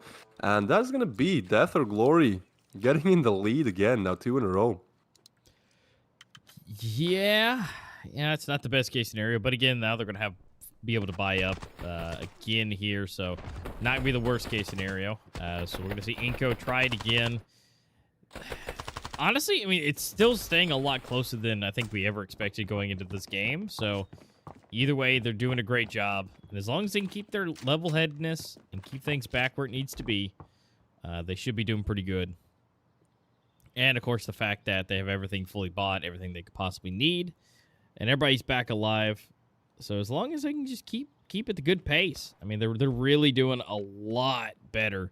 And it took, 15, 16 rounds to get warmed up, but I think they're at least in a good position now to be able to still be able to take it. I mean, they're only 1 round separating them, so it's still absolutely possible. Yeah, most definitely, but again, it's that quick B push coming in from Death or Glory, and last time they kind of struggled, but they were able to get it at the end, but this time Felipe gets the head of a Kylop. That is a big frag to be found. Now Lacerda has to get another one, but Flaffy actually takes him down. 4v4 we're now, only 1 defender, but Felipe is still somehow just doing some Matrix stuff right there, but gets the frag. Flaffy and Payback on refrags though. Now it's all looking good for Death or Glory. Again, 2v3 situation. Now both INCO players are close, but they're not exactly on the bomb side, getting mollied out as well, so it's going to take some time for them to even get on the bomb side, and then they still have to deal with 3 players. Now they're pushing out, and Bad Dark actually gets Daz. That is big. Now Flaffy, next point of contact. What can he do? Payback takes down Coundraw, and they know where Bad Dark is. He is still able to find Flaffy, but he's on low HP. He's going to smoke the bomb, probably try to tap it. Oh, and Payback. Oh, that nick is so big. Now one bullet, but Payback just squeezed through the smoke, takes down Bad Dark. And that's Death or Glory on match point. 1 away from winning the best of 2, 2-0. Oh, that's so close. It could have went either way on that one. I mean, but it just came down to he knew where the bomb was planted, and once you hear the beep, that's all you got to do is just give it a little tap.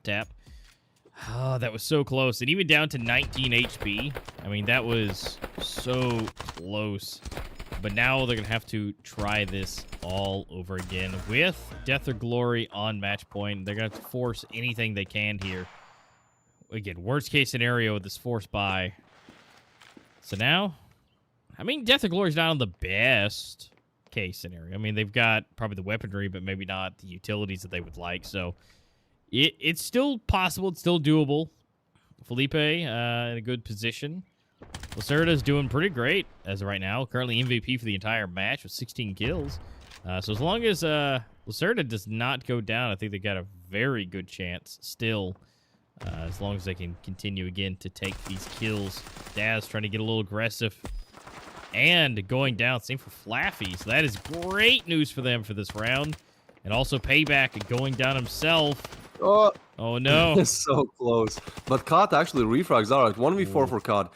He has gotten the first one, but now he's getting pushed, and Lacerda takes him out in style. That's a great round for INCO. I mean, literally, they have to get everything from now on if they don't want to lose. But I think that one was a very good one. I mean, Bad Dark definitely showing up big time with that double.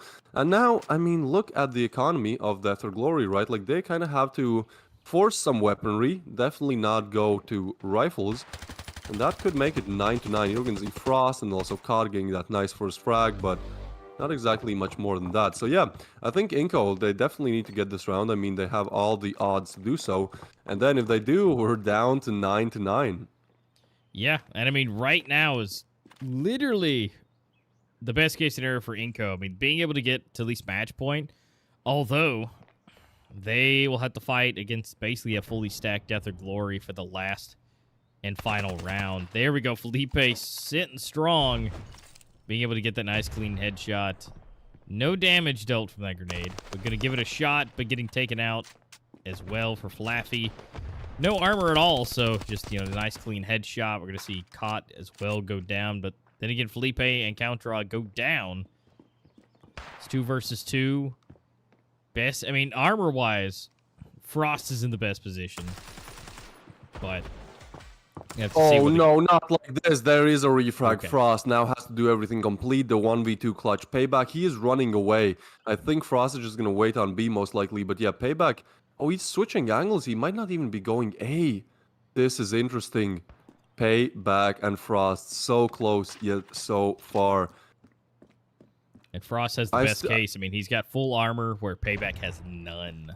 So as long as he can get the first tap, he should be good. Yeah, but I mean, these 1v1s, you know, it's all up to timing. Like, as a 1v1, it's just not something you want to be in. This is for everything. This is for the map. So INCO, they have to find it. They have to believe in Frost. Now he's making over his rotation. I don't think Payback has heard him since he's still checking this angle, but now, yeah, I think he has. I think he's showing us through the walls that he knows, and this is a good off angle to be holding. Frost running potentially to his death here. So many angles to check. Checks the first one. Will he check behind him? He does not, and that is Payback winning out the pistol round out of all rounds and taking Death or Glory to that second match victory. Wow, it literally came down to just not checking one single spot. I mean, that is nuts. I mean, but great job by Death or Glory being able to bring in a 2-0 sweep. A little bit more difficult on that second one, but not bad at all. INCO, good job, especially on that second map. I mean, it was close on that one. It literally just came down to not checking one spot. But, I mean, that was honestly a great spot to be holding. So, I mean, the fact that you didn't expect it to be checked, and so it worked out perfectly for Death or Glory. So, congratulations for them for being able to take that. Now, INCO needs to be able to readjust for the next matchings in the group stage to be able to potentially grab some more rounds. Because as of right now, Death or Glory is going to be racking up with 2 points on the board for both maps. So, we'll have to wait and see what the next matchups will have in store for us, because the next one will be STREETEIGHT versus Elevate here. So we'll have to wait and see. That match will be getting set up here soon. If you guys have any predictions in chat, obviously there's going to be predictions anyways that we'll see here shortly.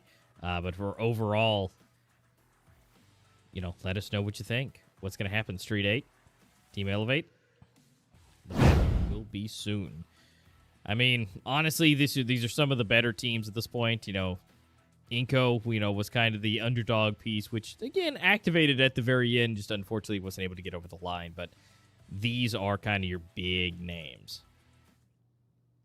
Yeah, for sure. If I was to guess, I'd say like STREETEIGHT and Elevate will both get one map. But we do have some highlights here for you guys. So this is the second map, INCO versus Death or Glory, and it was way more close. Now again, INCO got that pistol, and Death or Glory, you know, they started getting 3-4 rounds in a row. We're like, oh no, not this again, you know, because they were really good at being aggressive on the CD side and just taking absolute map control and absolute dominance towards mid.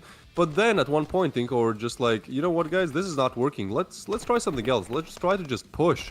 And I mean, it did work out in their favor. They did do pretty well. And at one point, it was like, yeah, well, they're actually pulling ahead. But Death or Glory were just simply better at keeping on and holding on. And when it came down to when it matters the most, they were the dominant team. So, yeah, a very close match. It was definitely way more fun to watch than the first one. But unfortunately, not any points yet for INCO. Yeah, unfortunately not. So INCO came so close. I mean, look at this. We're 7-8. I mean, they were looking so good, but this is just unfortunately how it went. And down we go here on the last final round. It came down to literally one placement right here. Just was not checked. So unfortunately, that's just kind of how that went. Although, being the most MVP of MVP out of that game, Lacerda chilling at 17 kills. Kill death of 1.42. Better than anyone. And the ratings was looking great. So Lacerda really bringing his rankings and ratings up. So good for that. But unfortunately, at the end of the day, it came down to the rounds and the game. And the game went to Death or Glory. Although Payback not looking too bad himself. His accolades looking pretty close as well. Only 1 kill off. And the kill death's a little bit worse, but, you know, just kind of how it went. Yeah, I mean, Lacerda was definitely showing up big time, right? Like, we saw what he can do. We saw why, some people in the chat say we want to see him at LAN. I get it, Lacerda definitely, I think, the star player for INCO, but still, one star player was not enough for them today. Here we can see the rounds, kind of how they went. And I'd say it was way more close, it was definitely way more close in the first game. We saw very dominant rounds, especially in the first half. Like, look, whichever team wins the round, they pretty much have 3 or 4 players left alive. So yeah, very dominant performance from both sides in the first half. And then, we actually thought, this might be a game for INCO. But even though the rounds they won looked better in terms of just absolute dominance, like 2-3 players remaining alive, ultimately what mattered were those rounds were just, 1v1 and Death or Glory win it out. So we can see 15th, 16th, 18th round, it was very, very close. But ultimately, again, Death or Glory winning it out. Here we can see the full stats from both games. So no more 2 kills. It was great to see that everyone on INCO was showing up. Both the players who had 2 kills on the first map managed to get, 7 or 8 more. So that was definitely needed for them. But again, not exactly enough to take it over the line. Yeah, but again, they put up a definite good fight this time around, and all the stats looking good. At least half the team is above 1.0. And same for the side of Death of Glory. I mean, they were still chilling with 2 above 1.0 and almost for COD, but not too close on that one. So, I mean, it just kind of comes down to some of these points. And overall payback from Death of Glory being the overall MVP, having a total of 26 kills and a KD of 1.44. So, I mean, his rating coming up to the 1.38. I mean, Payback doing pretty much the most work. All the heavy lifting goes to him. At least the most overall. Doing a great job with that. So congratulations for him for being pretty much the best player of the 2 matches. And, of course, Sakura probably helped out on that quite a bit. They pretty much were able to take all the kills on that one. So again, congratulations to the Death of Glory for being able to bring this home. A nice, clean 2-0. A little bit shaky. Almost didn't happen. But ultimately it did, and so they were able to really put themselves in a lot better position against the other teams. I mean, there's only one other set that was able to get 2-0. So, I mean, they're in a good position early on. But, again, being able to keep that position as we continue to go through these matches and these games and over the course of these next few days is going to be big to be able to continue to do that. Because if they get paired up against Winstrike or STREETEIGHT or Elevate, that may change. Yeah, most definitely. I think it's also, only the second day of the group stage, so you can't make that many predictions as of now. Who knows? Noobs right now look really good. Maybe they lose today, maybe they lose tomorrow, and they just don't get anywhere. And then INCO, they make that kind of comeback and are able to actually make it to the playoffs. So we're still very early in this major. We're still very, very early in the group stage. But I mean, there are some clear favorites, at least from the games that we've seen so far. And honestly, I think like INCO played well, especially on the second map. Like they played well. You can see that they definitely have a reason why they are, in the top 8 for the major. But Death or Glory actually surprised me at how dominant they were looking. Sure, the first map, you can say that when it's 10-1, but in the second map as well, you could just see that they've practiced. You could see that their team play was up there as well. We saw them many times throwing different kinds of pop flashes for their teammates, different kinds of utility to not only help yourself, but help the whole team. So I think they are really showing a big time. And I mean, again, then their aim, right? Like their aim on Sakura was just absolutely insane. They were popping heads left and right. They were really quick on the trigger. So yeah, I think Death or Glory are definitely contenders for, those playoffs and perhaps even the top 4, top 3. Yeah, definitely. And we'll find out how they stack up. I mean, we still have 2 more teams left to see kind of how they're going to do, at least early on.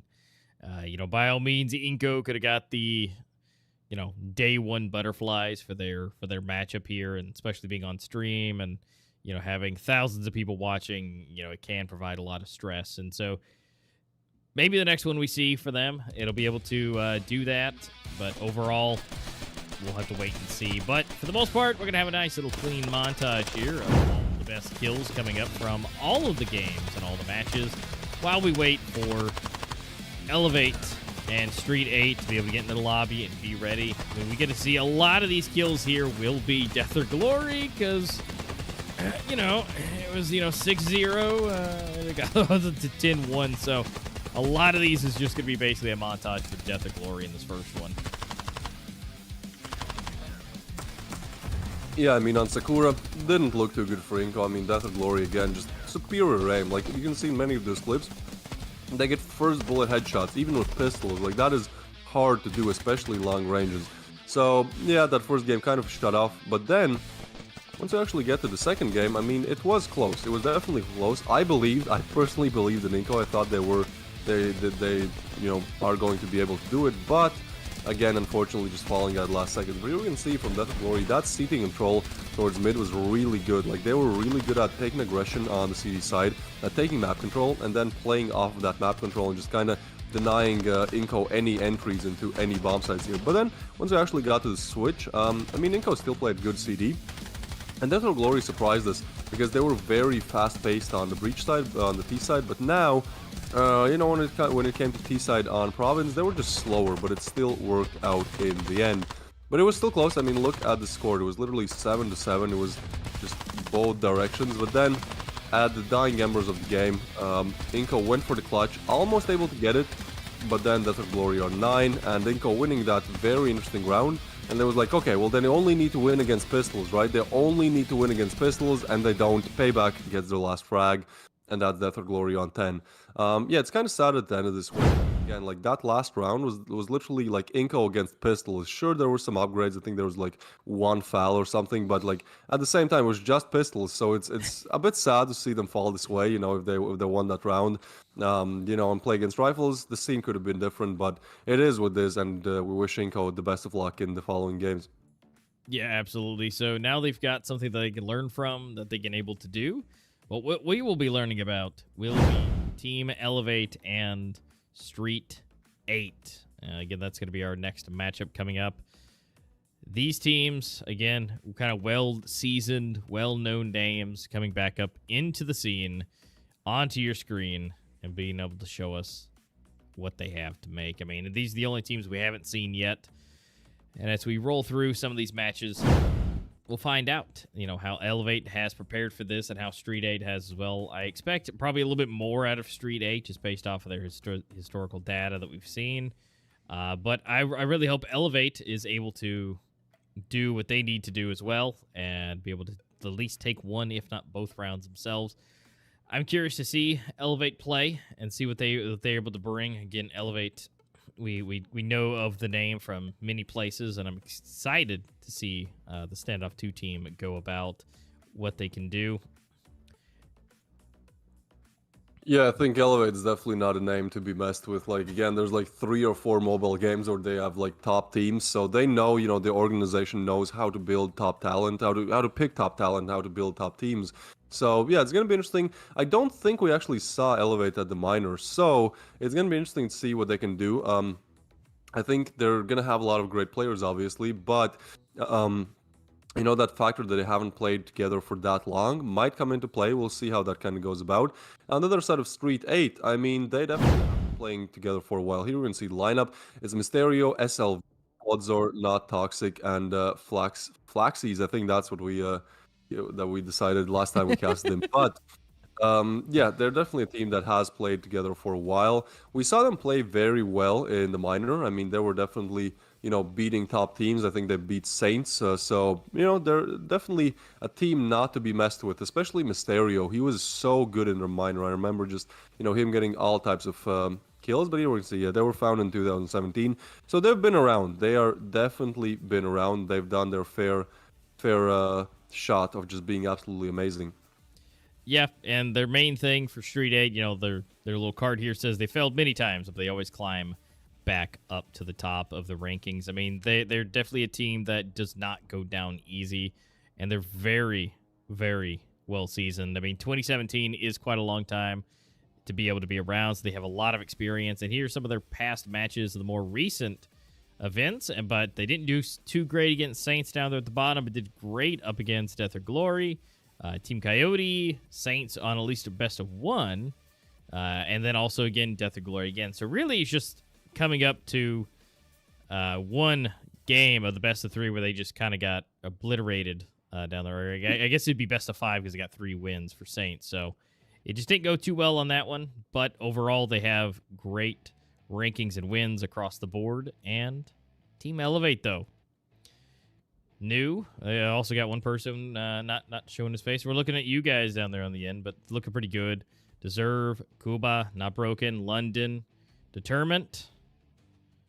I mean, they're looking strong. They're looking good. I mean, look at these guys just making sure that they look tough and intimidating their opponents. I mean, these guys, again, are the newer team as far as their time together and play style. So hopefully that they at least have that individual skill. Again, if they plans and tactics don't go the way you want it to, as long as you can at least secure the kill, then that's definitely a win in the books.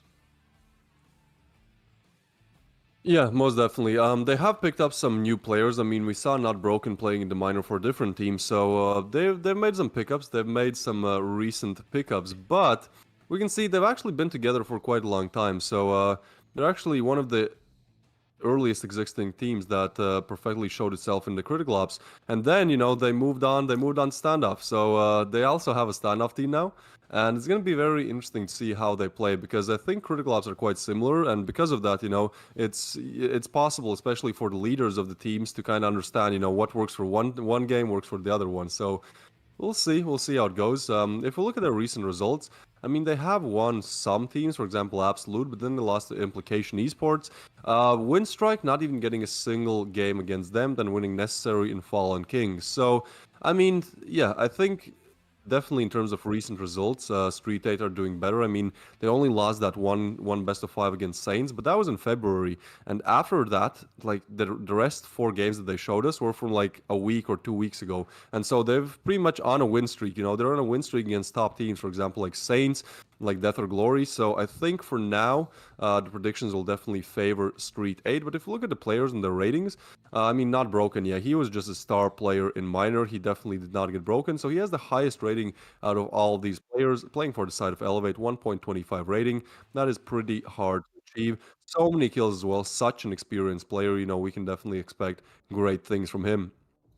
Absolutely. And on the other side, 1.16, not looking too bad. Now, working our way down the list, now we're into, 1.02 and 1.2. Deserve, definitely looking to be able to be there with that 1.2, although Mysterio not doing too bad. Still above 1.0. That's what matters. If you're at least going to go down, you're at least making an impact as well. So not looking bad across the board for themselves, and everything, again, staying nice and clean. Now, slightly under 1.0, not toxic, even though another huge player just somehow has squeaked under that 1.0 rating. But by all means, I'm sure he'll take it back. And then on the other side, Cuba over there with 1.15. Looking good. KD's, again, not the best, but not toxic. Definitely is one of the more aggressive players. So I'm not surprised that he's a little bit under that. So not the worst case scenario. And here's some of the last ones, still getting over 1,200 kills on the side of Floodzor.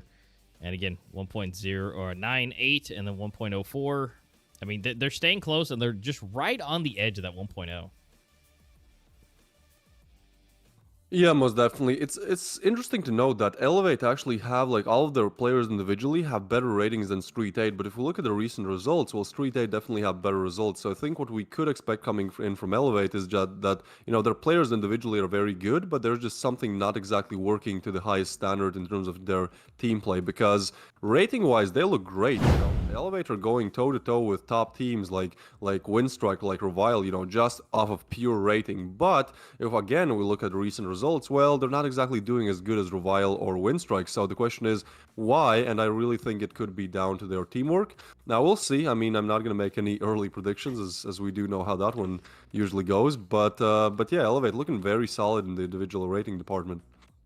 Yeah, and so could go back and forth, as possibilities, but regardless, they have good ratings, they have good stats, they have good abilities, regardless of what may be stacking up as far as the accolades, as far as their, matches, what they're able to do.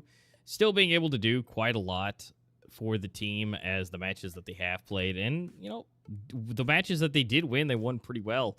A good couple 2-0s in there, so we'll be able to see a little bit better as the match goes on. Obviously, an early start, we'll be able to see if they can at least get the pistol round, if that'll help them out any.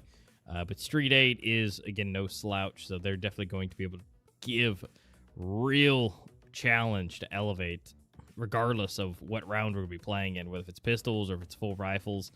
Elevate's going to have to really bring out all the stops to take out STREETEIGHT. Yeah, most definitely. I'm very interested to see the bans which are coming right now because, again, Sakura. No Sakura for the first time. This is the fourth in the first one without Sakura. Rust getting banned as well. We might see another Breeze. There you go. We saw a lot of Breeze yesterday. And Province once again. And then Sandstone getting left out. I think Sandstone is getting banned like every single time in the minor as well. Just nobody ever wanted to play Sandstone, which is kind of sad. I think it's a very fun map to watch. But yeah, no Sandstone, so it's going to be Breeze and then Province. If we look at the win rates, yeah, Elevate, 80% win rate on Province. That is definitely good. If we look at Breeze, Elevate haven't played it, but STREETEIGHT, they have a pretty good win rate on it. I mean, honestly, STREETEIGHT have very good win rates on all maps, above 50% for all, and above 60 for all except for Rust. So, yeah, they're definitely there. You know, they are capable of winning in different types of maps. If we look at Elevate, I'm kind of surprised that their Sakura, I mean, sure, it's only 3 games, but their Sakura and their Sandstone are definitely not looking the greatest. So, we'll see what they can do on Province. I mean, that's probably why they picked it, because their win rate on it is so much better than any other map. But at the same time, I mean, again, they'd have their accolades on that map as well. Yeah, I mean, they don't have the worst. I mean, 67%, although that's only across 3 maps. I mean, it's not the greatest, but not the worst. Breeze is still going to be the one that's up in the air. I mean, obviously, Elevate has played Breeze before, just maybe not in this specific sense. So, as the predictions go, people are a little bit tilted towards STREETEIGHT, but this is probably the closest we've seen. I mean, 53-47, it is just a few percentages off. So, to everybody watching, it's anyone's game. Everybody thinks Elevate has a very strong chance of being able to do it. And again, based off their accolades and their ratings, they should be able to do, honestly, pretty good. But STREETEIGHT does have a more long-standing results, so those lower results are definitely more buffered out. So wait and see where that lands. Elevate priming themselves to be looking pretty good, not only with their win rates, but their stats altogether. And so not bad, and we can't wait to get into it. I mean, Breeze is one of my favorite maps, period. Just the way that it operates, and of course the vibrancy of it always looks good. So whenever we get the players into the lobby and be able to get everything running, we should be able to get there quite soon.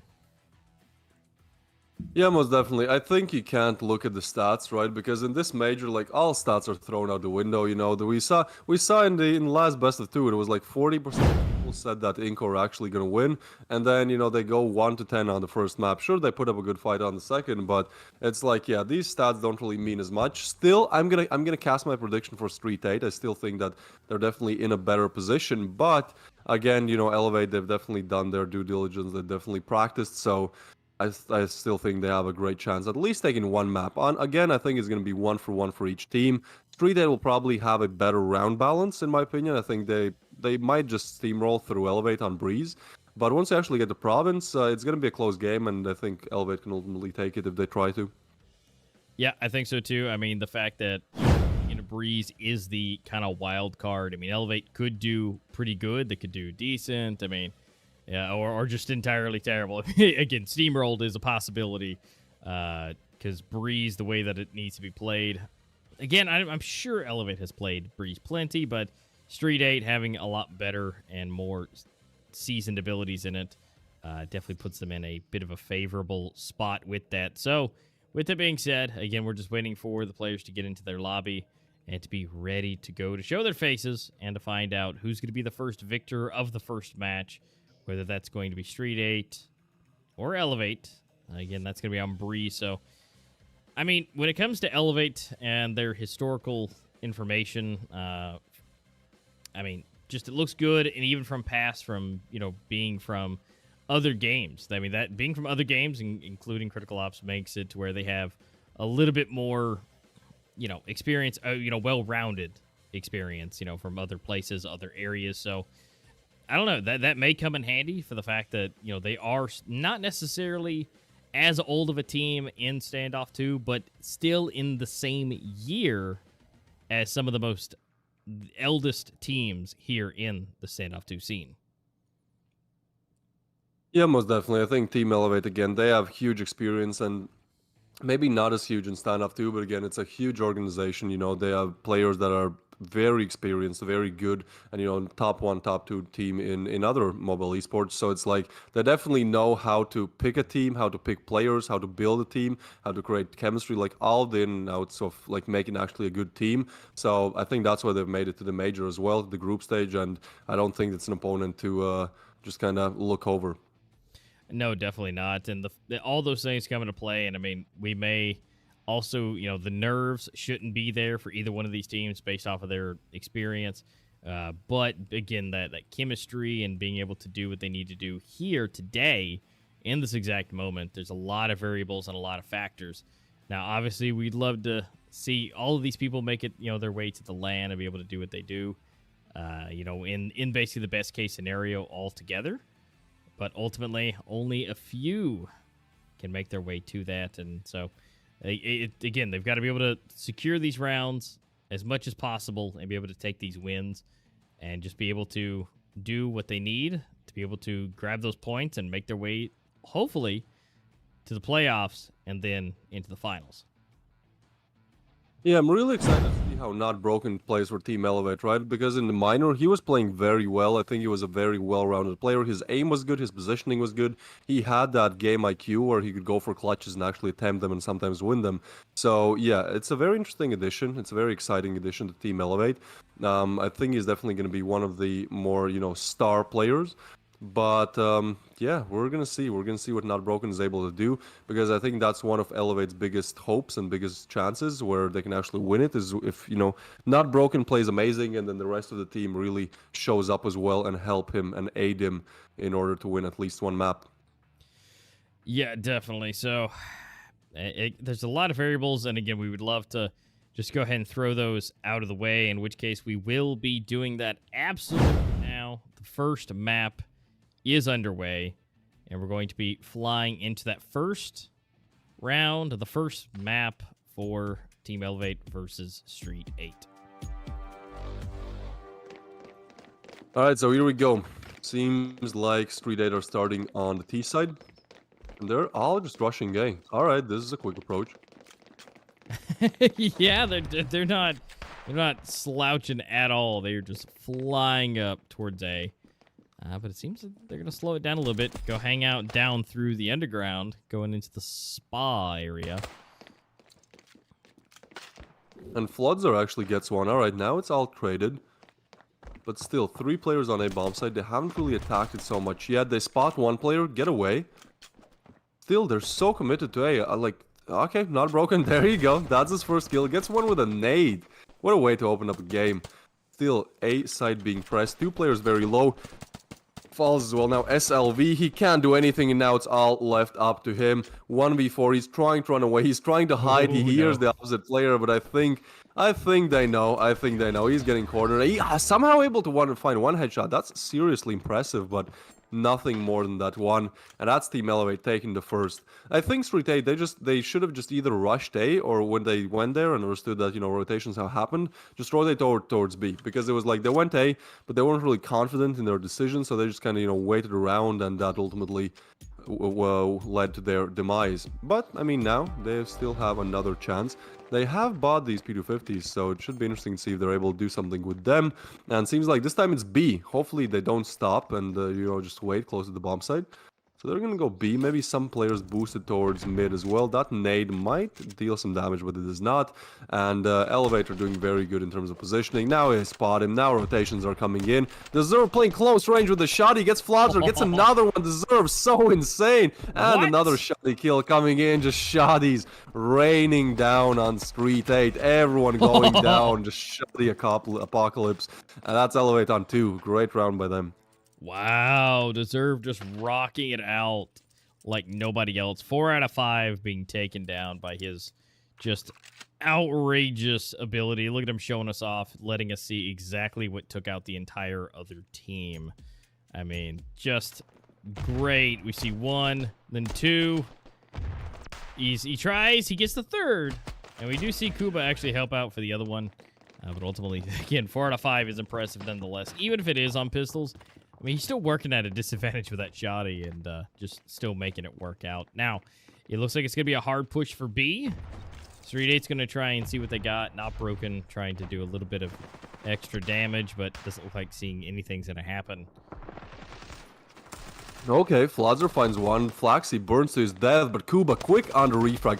3v3, but going down 2v2 now. Both players still on the bomb site. Elevate, they're getting smoked off. This will most likely be a bomb plant. That's exactly what STREETEIGHT need. But they're so aggressive. London so close as well. Floodsar, he's going to take the peek and go down. Bomb is planted, and Not Toxic gets one. And the second 1v2 clutch for Not Toxic. Plants the bomb for some extra cash as well. What a play coming in from him, getting STREETEIGHT on one. Yeah, not too bad. I mean, they were able to buy everything they possibly needed to, and they were able to take it back for STREETEIGHT. But Elevate definitely doing as much damage as possible to the team and causing to pretty much be pretty much broke at this point.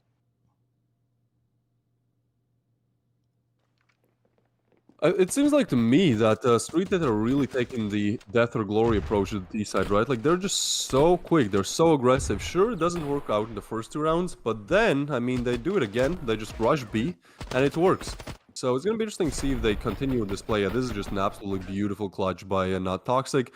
But a tactical pause for 4 rounds into the game, and we get a tactical pause. Elevate are definitely taking this seriously, you know, they're using their tactical pause to their advantage. It's still a surprise to me that they're doing this so quickly. It could be to talk over the fact that STREETEIGHT are very aggressive on the T side, and they kind of want to figure out how to counter that. But either way, don't really see many tac pauses 4 rounds into the game. No, and 4 rounds into the first game at that point as well. But now that they're able to kind of talk it over and see what they got, I mean, now they're going to see a nice split. They're going to try and, I would assume, figure out which side they want to go to if they can get any picks, no matter what. The bomb is in a nice, safe position in the middle of the map, so everybody's looking pretty good for the side of Elevate. They've got split, and Not Broken's kind of your floater in the back, making sure mid is good and going back and forth if needed. But overall, just got to take their time, figure out where they want to go, see if they can get any picks for STREETEIGHT. But, I mean, Elevate's doing a great job. They're not overextending themselves very much, although we are going to see the first one go down. But it's just, you know, where they're going to go, and they're going to go ahead and go for their rotation. Yeah, bomb is getting picked up, and this time they've definitely slowed down. Minute left on the clock, a 4v4 in Deserve here, looking for info, but that might be his demise. I mean, he might get checked soon. Actually, Deserve checks it, and 1-for-1 refrag. Alright, B bomb site still under attack. Utilities coming in, but rotations are coming in as well. So far, 1 player left on B. And he's more towards mid, like, there really needs to be a lot done there. But that backstab, look at that backstab. It's coming in any second. I think it will be huge once it actually arrives. For now, STREETEIGHT taking the B bomb site, but backstab is close, and they definitely have to check it. If they don't, it's gonna be so bad. And there you go, London getting one. Now he's known but not broken. Meanwhile, gets another one, and it's now all left up to SLV. He does get one through the smoke. That's a nice headshot to be found, but immediately refragged, and that's Elevate. That tech timeout definitely works in their favor. I think, honestly, they just told Not Broken to just go kill, and so far it has been working. So, yeah, that's my guess. I mean, Not Broken is working his way up. I mean, Deserve definitely got a nice early lead with that 4-piece early on with the shoddy, but Not Broken is definitely being more consistently moving his way up with his rifle kills and going through it and about. So we'll have to see if Deserve is able to secure any more. But again, it looks like we're going to do the same thing again. Going to go through the 2-direction split. See what's possible. They're going to change a slight bit of the angle over there on the B side and be going through the house instead of going all the way around. But overall, they Elevate's doing, honestly, a really good job at not overextending themselves and going too far out of the bomb sites and being, you know, out and open and then kind of in bad spots. Although here, Floods are able to hop over, get the kill. But it doesn't look like he didn't pick up the weapon, though. No, I think he just wanted to stay alive. Like, you know, especially with pistols, like getting that kill is crucial, but then staying alive is even better. So for now, they're not really committing to anything. They're still trying to find angles that they could peek.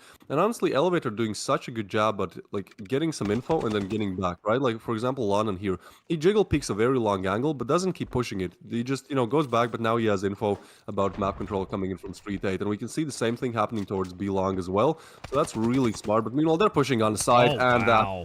it. Yeah, just getting eliminated.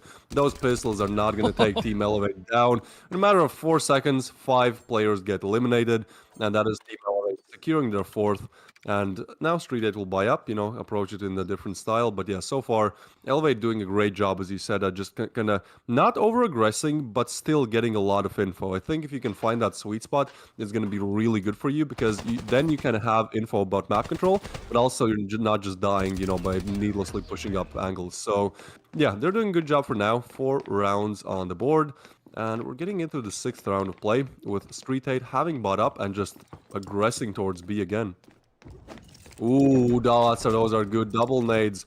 Do deal some damage, not toxic in SLV, but I think since I spotted them now, they will slow down a little bit. That's an aggressive peek, and Flaxies gets a double. That is big. Now B bomb site under attack. Somehow Kuba, how does he find that frag? No idea, but still attack happening on B. Smoked off, those smokes are really great. That's SLV finding another one through the smoke. He's been great with these smoke kills. So now 2v3 situation. Bomb being planted. This should be an easy one for Street 8. Oh, never mind. That tree finds one, and almost second. What is happening? He's jiggling around the pillars here. Both players so low. They know where both players are. One falls, and now it's all left to SLV. He does get one crazy wallbang headshot, but that's going to be it. And Elevate winning out the round once again. Wow. Yeah, Elevate is looking so dominant right now. I mean, 5-1, they have just had an answer for everything Street 8 has brought to the table. So it is just, I mean, maybe those ratings are, mean something, right? They're able to have those good ratings, be able to do good, and be able to continue to secure these rounds. And now we're kind of going for half scrappy buy, even with the P90 coming in with Floodzor. Not a lot of armor to be shared between everybody, but I guess good enough. And so Elevate at 5, Street 8 on 1. I mean, they're doing really solid. I mean, if they can keep at this rate, when it goes time for the flip, they will be in a really good position. Yeah, most definitely. I mean, look at the buy again, right? Like, they're forcing, but they literally have $100 on the whole team. So they're kind of in this position where they need rounds, but they also don't have the best cash to actually get their rifles and the utility to get them. So it's definitely not a pretty spot to be in if you're Street 8. I mean, yeah, I think they could try to attack mid or A bit more, because they've honestly tried B a lot of times. And even though it succeeds and they do get the plan, it seems like securing those retakes is quite hard for them to do, denying the retakes rather. And so yeah, they're now grouping up towards B, but a different approach. 2 or 3 players coming mid. Kuba will have to go big here. Throws a nice precautionary nade. That should deal some damage there. And everyone rotating from Team Elevate. Look at this, like Elevate are very good rotations as well, right? Like, sure, they still have kind of 2 on A, but they can rotate over so quickly. And as soon as Street 8 push, there's pretty much a 4-man defense on B bomb side. Ooh, Flaxies does get Kuba, that is big. Now he's gonna keep pushing, finds another one, that's huge from Mysterio as well. Still 1 player not eliminated, that being London. He finds 1, but now they're kind of stuck there. And if they get smoked off, they have to retreat, they have to find a different entry into this bomb site. But still, these players need to peek, and London knows it, and he's good for it. But SLV does finish it off together with Not Toxic. Street 8 getting their 2nd on the board. Yep. So it's not been the quickest amount for them to get it, but they finally have. And now they're going to be able to at least do a little bit of damage. Now, Elevate has a chance here to either buy up, or they're going to go and save and go ahead and go for the next one. I mean, they have the wiggle room at this point. Street 8 can still do what they need to do and get into another bomb site. But again, they're not picking it up. They're going to go for the split again, see what they can do. But Deserve's really the only one who was able to really buy anything with a faster fire rate. We do see the Deagles coming in, so that's going to be good if they have the angles right and they're able to get some of those taps at long range. It may not be the worst case scenario for them. I mean, just kind of all depends. We've seen some of those pistol rounds even today get a lot better. But Kuba here is not in the best position nor with the best weaponry for it. And he gets found. But still, Elevate are doing a really good job. They understand their eco, right? So they have to take different map control. They can't just hold angles. Holding angles against rifles is probably not going to work out. So they try to push up. They try to take map control. They do get punished for it, which is great to see coming in from Street 8. But at the same time, you can see that they have different strategies for different types of rounds. And I mean, it didn't work out this time, but there's still, another half to go in another map. So I'm sure that it could work out in their favor. But for now, Seems like this B bomb site will finally explode as the bomb is going to get planted, and it's a 2v5. I mean, one MP7, one Deagle. There should really be no way back into this round. No, there definitely shouldn't be. But if Deserve can maybe open this up, there might be some options there. But nope. Trey is going to be taken down, and it's going to be all left up to Deserve. So he might be able to get one pick, maybe. Mysterio might go down, not Toxic. So he gets one. Although he is going for the push, maybe to try and get what? To get the weapon? But, oh, they're going to come from the backstab, be able to take him down. But honestly, that was more impressive at that range, the MP7, than anything. But now they're going to have the extra cash they were looking for. They're going to buy up again. Still got a 2-round lead. STREETEIGHT only at 3 and Elevate still at 5. I mean, there's not a whole lot you could do on pistols, but I think Deserve did the greatest job he probably could. Yeah, most definitely. I mean, he's really showing up. Not broken, not really showing up that much, but I mean, London and Deserve are definitely the man of the hour. But on the other side of things, I mean, STREETEIGHT pretty much fragging almost equally across the board, but then SLV and Flaxies were really showing up. But now that's such a fast shutout coming in from Elevate. 3v5 in a matter of 10 seconds. That's not a position you want to find yourself in. London here playing around the angles, and we know how good he is. He does find one. Expects another one to come from here, which they do not, but Knock Toxic is close. He jumps and actually goes down. All right, that's a 2v4. I mean, it's still doable, but they have to be very smart how they want to approach this one. Yeah, I mean, this is really going to come down to just isolating these duels to be able to take them, but Look at this position. Toxic. Ooh, he gets taken down. That was great position by that tree, but he peeks a bit too early there. Deserved though. Quick on refrag got not toxic, so Mysterio, the only one left live. Only 2 kills to his name, but we know how good he was in the minor, so he definitely has it in him. The only question is, can he activate it? Can he activate it in a 1v3? He's slowly making his way towards mid. Spots one and immediately taken down by Kuba. No allowance for him to clutch that one. We're in the half. So far, Team Elevate doing good. STREETEIGHT maybe not as good as they would have wished, but now we'll actually head to the CD side of things, and that's where things get really interesting.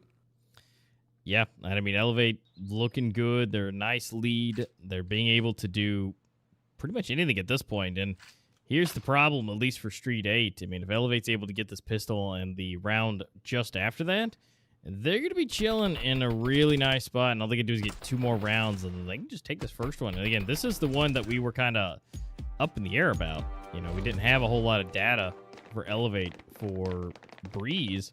So going into the next map, I mean, it's looking pretty good so far. I mean, Elevate has come primed and ready to go. Yeah, it's looking great. Again, Elevate has an 80% win rate on Breeze, and they are on Province, that is, on next map. And so far, they're kind of flying through Breeze. So, yeah, it's going to be interesting. Not Toxic here. Good angle to be held, I mean, at least for some info. But meanwhile, in Elevate, they are favoring the B-bomb side again as well. I mean, at least on the first pistol round. And this setup from STREETEIGHT is not exactly best for a B defense, because there's one kind of close on site, and then 2 more. Okay, now they're making their way over, but they're still kind of waiting mid, and no rotations yet from the A site. Like, they're still keeping 2 players on A, so as soon as Elevate decide to push, 2 players are going to have to rotate, and that's going to take some time. Yeah, and we'll kind of to wait and see. Kuba gonna have to. He's working his way back over to the team, potentially going, or at least to cause a distraction for them. But looking like it's gonna be a hard push. Everything's being thrown. Now they're entering into the bomb site. No altercations just yet. Although Mysterio already able to get 1 grenade, 2 pistol kills already. Bomb's still not planted yet though, but they still might have a chance to just go ahead and get the kills. Oh, they're getting overwhelmed. Not broken. How is he still alive? Now he goes down. Kuba, now the only player left alive. I thought he had a good position, but he goes down to Not Toxic as well. And yeah, that's STREETEIGHT finally getting their 4th. A very crucial round for them to win. Now they're able to maybe sit back a little bit. You know, they buy those SMGs. They buy a rifle as well. So they should be able to just close this one out. It seems like Elevate will just go full eco with 1 Tech 9. Yeah, and so unfortunately they lost that eco, but they're still going to give it a good chance. And again, they technically still have the rounds to kind of play with. Not the best, but kind of all depends. I mean, if they're able to secure, I say 2 kills with pistols, then they have a good chance to not only take the weaponry out of their hands and be able to do that, but also might be able to just take the round in general. But again, they really have to take those 2 kills. Yeah, most definitely. I mean, they're looking around, but yeah, long range, that rifle is just going to be better. Still, no frag found, but that rate is so low. I mean, for now, he stays alive, but again, whenever he pushes, it's not going to be the easiest of tasks to even get a frag here. But we can see this position coming in from Floodzor. We saw it yesterday on Hate Me. And Hate Me was able to get a crazy triple from there. It is a position that often gets checked, but sometimes it does get overlooked. And meanwhile, Flaxies does find that tree, finishes off what Flaxies started. And so now it's not the best. Flodzor gets not broken as well. 3v5, and Kuba's position is hurt as well. Getting pre-fire, getting just absolutely shut down and run down by that MP7. Now a 2v5, London and Deserve, the only ones left alive. They're really the 2 better players, I'd say, but at the same time, like, this is so much to ask. Not Toxic. Staying alive, that's definitely good, because now he doesn't have to buy that rifle again. And with 2 players being towards B, no backstabs, I think they might just try to hold angles. Although, look at this, the bomb's already pushed up house. That's interesting, but yeah, as soon as they do, Floodzor with a nice kill and assist together with SLV, they take everyone down. And so STREETEIGHT pulling those rounds back. Yeah, I mean, they're 1 by 1 going up. Now we're going to see Team Elevate, though, buy up everything they would like now into the flip. So we'll have to see. I mean, this should be a little bit easier on them with the MP7s still on the field. So that might be able to help them open it up and be able to at least get 1 bomb site. Now, if they split them across the bomb sites, that in itself may be, a little bit easier, but and it looks like they are, so that they'll at least be able to minimize the issues. But Deserve starting off strong. Mysterio going down already, down through mid, so it's leaving 1.5 over towards A, although B seems to be where they want to go. So now they've got to be able to get up in here and take it. Now we're to see an extra push here off to the side. Kuba, what is that? Flicks on Floodzor, takes him down, and now Elevate. They have the bomb site open. London still fighting for mid control. He actually goes down. That's a big frag to be found for Flaxies. And Flaxies with another one. And now Toxic gets one as well. 2v2 situation. Somehow Elevator just falling. 3v5 turned into a 1v2 Detry. Looking around, but has so much to do. Different angles to check.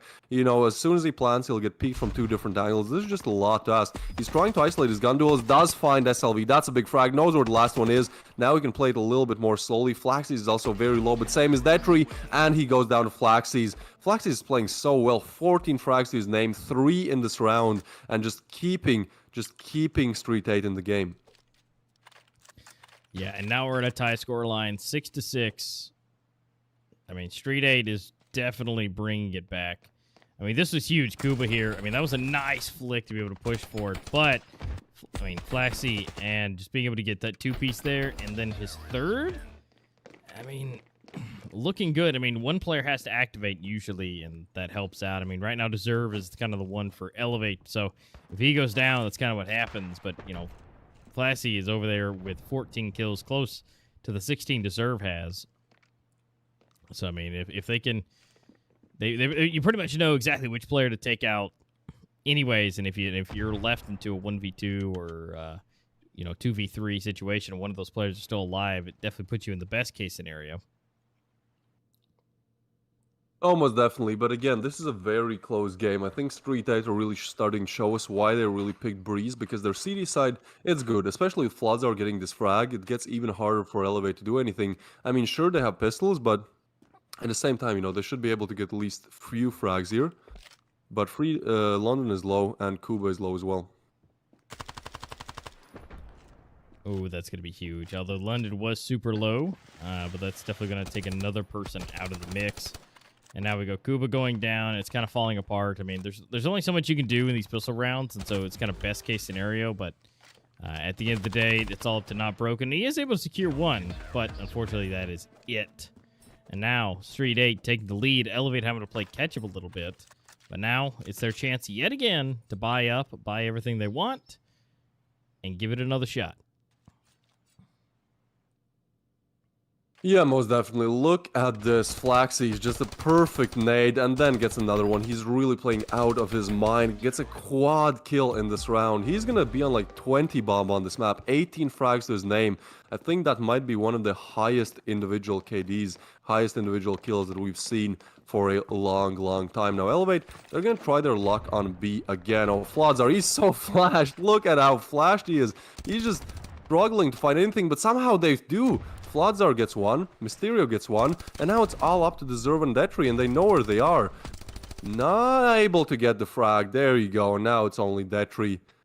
We've seen him in a clutch before, but now it's a 1v4, and especially with $300 to his name, I think saving would be the better option here. Yeah, it definitely would be. To save everything that he has and everything in his pockets would be great, but there's a minute 20 still left for STREETEIGHT to be able to survey the map and to just absolutely obliterate him. So he's got to be a little careful. It's a long time to hold. Yeah, a minute of playing hide and seek. Not exactly the best position to be in. I mean, he's trying to find some original angles here. But seems like, yeah, STREETEIGHT don't really want to push him as well. I don't think they are 100% sure if the bomb is still down. So they're kind of, you know, expecting to just stay on bomb sites in case a push does come. But for now, it seems like Detri, he knows it's save time. You know, what else can you do? And so far, STREETEIGHT are playing so good on that CD side. They're getting round after round. Sure, there was that one that Elevate got, but nevertheless, they're really showing up big time. Yeah, and so we'll see if Detry can be able to get anything at this point. I mean, 18 seconds left. Doesn't look like anybody's really going to push them. They're going to stay in the safety position, which means they could be hungry for the kill. But SLV seems to just kind of be the only one looking, and it seems he's going the wrong direction. So with time running up, there's at least one good thing about it is Detry is still alive and to live another day. Yeah, I mean, STREETEIGHT slowly edging closer those 10 rounds. And now a tactical pause is called again from Team Elevate. That's their second tactical pause of this match. They have a lot to talk over. First of all, their economy, right? Like, do they want to kind of do a half buy this round or force, you know, not exactly the best buy this round, but then, you know, they at least can try to win it and make it closer again. Or do they want to go on another eco? Seems like they are choosing to force. But this is pretty much one of their last chances. We can see Elevate are just not exactly performing how do you expect them to on the breach side. Flaxys has been really insane in this game. I mean, he started off great and he's still doing it. I mean, he's close to 20 bomb for now. So, yeah, doing really good. And just not giving, in general, STREETEIGHT not giving Elevate any openers back into this game. No, definitely not. They're definitely wanting to keep them down as much as possible. I mean, this is, again, that wild card. Going into the next map, you know, STREETEIGHT knows that Elevate is definitely a bit better and primed for it, so they pretty much have to take it here for them to feel better. I mean, STREETEIGHT could still go into the next map and be able to, you know, take that one too. It could be a 2-0, but Elevate's definitely not going to give it up easily, and at least for Elevate's side, it would be best case scenario to take it here just in case. But again, they just got to make these connections with their crosshairs and just be careful not to push up too far. Yeah, most definitely. They're trying B again. It honestly surprises me that they keep going B. I mean, it hasn't really worked out in their favor that much in the previous rounds, but it seems like their B attack is still better than their A attack because they're simply not trying to go A. Now, STREETEIGHT, they know this, right? So they have 3 players pretty much on B site, one very close so that he can rotate. Like, it's not looking the best, but there you go. That aggressive P gets punished. London gets one, and now it gets a little bit easier for Team Elevate. Now, rotations are coming in, like pretty much especially with Flaxys pushing up. He has confirmed there's nobody on A, so they're going to meet a full bomb site defense. Yep, so again, they're doing the B side again. Oh, no. Yeah, that's not the best. It just gets an absolutely insane shot on London. But Deserve, quick on a refrag. Now 3v4 situation. Not Toxic has so many different angles. SLV getting caught off guard here. Not Broken gets another. And that's 1v2 for Flaxies. We know how good he has been in this game. 18 frags to his name. 19 now. Can he make it 20? No, he can't. Not Broken shuts him off. And that's Elevate finding a must-needed round here. Yep, so Team Elevate looking good. They're now 1 round separating them. Although STREETEIGHT is going to be able to buy up, pretty much everything at this point. So it's going to be as close as possible. They're not going to have everything they want just because not everybody has the money. So we're going to have to see where that rolls. That may be a good chance for Elevate to be able to prime it and make it a tie. If they can take this round again, they should be able to take it and get to match point because they should have to go eco. At least down to pistols or a force buy when it comes up to the next round. So again, this is kind of a huge moment for Elevate to be able to finish this out. Yeah, most definitely. I mean, they have bought up. They have pretty much everything that they could need. And they also have a little bit of cash left up, right? So even if they lose this one, they'll be in a position where they can actually afford rifles if they want to.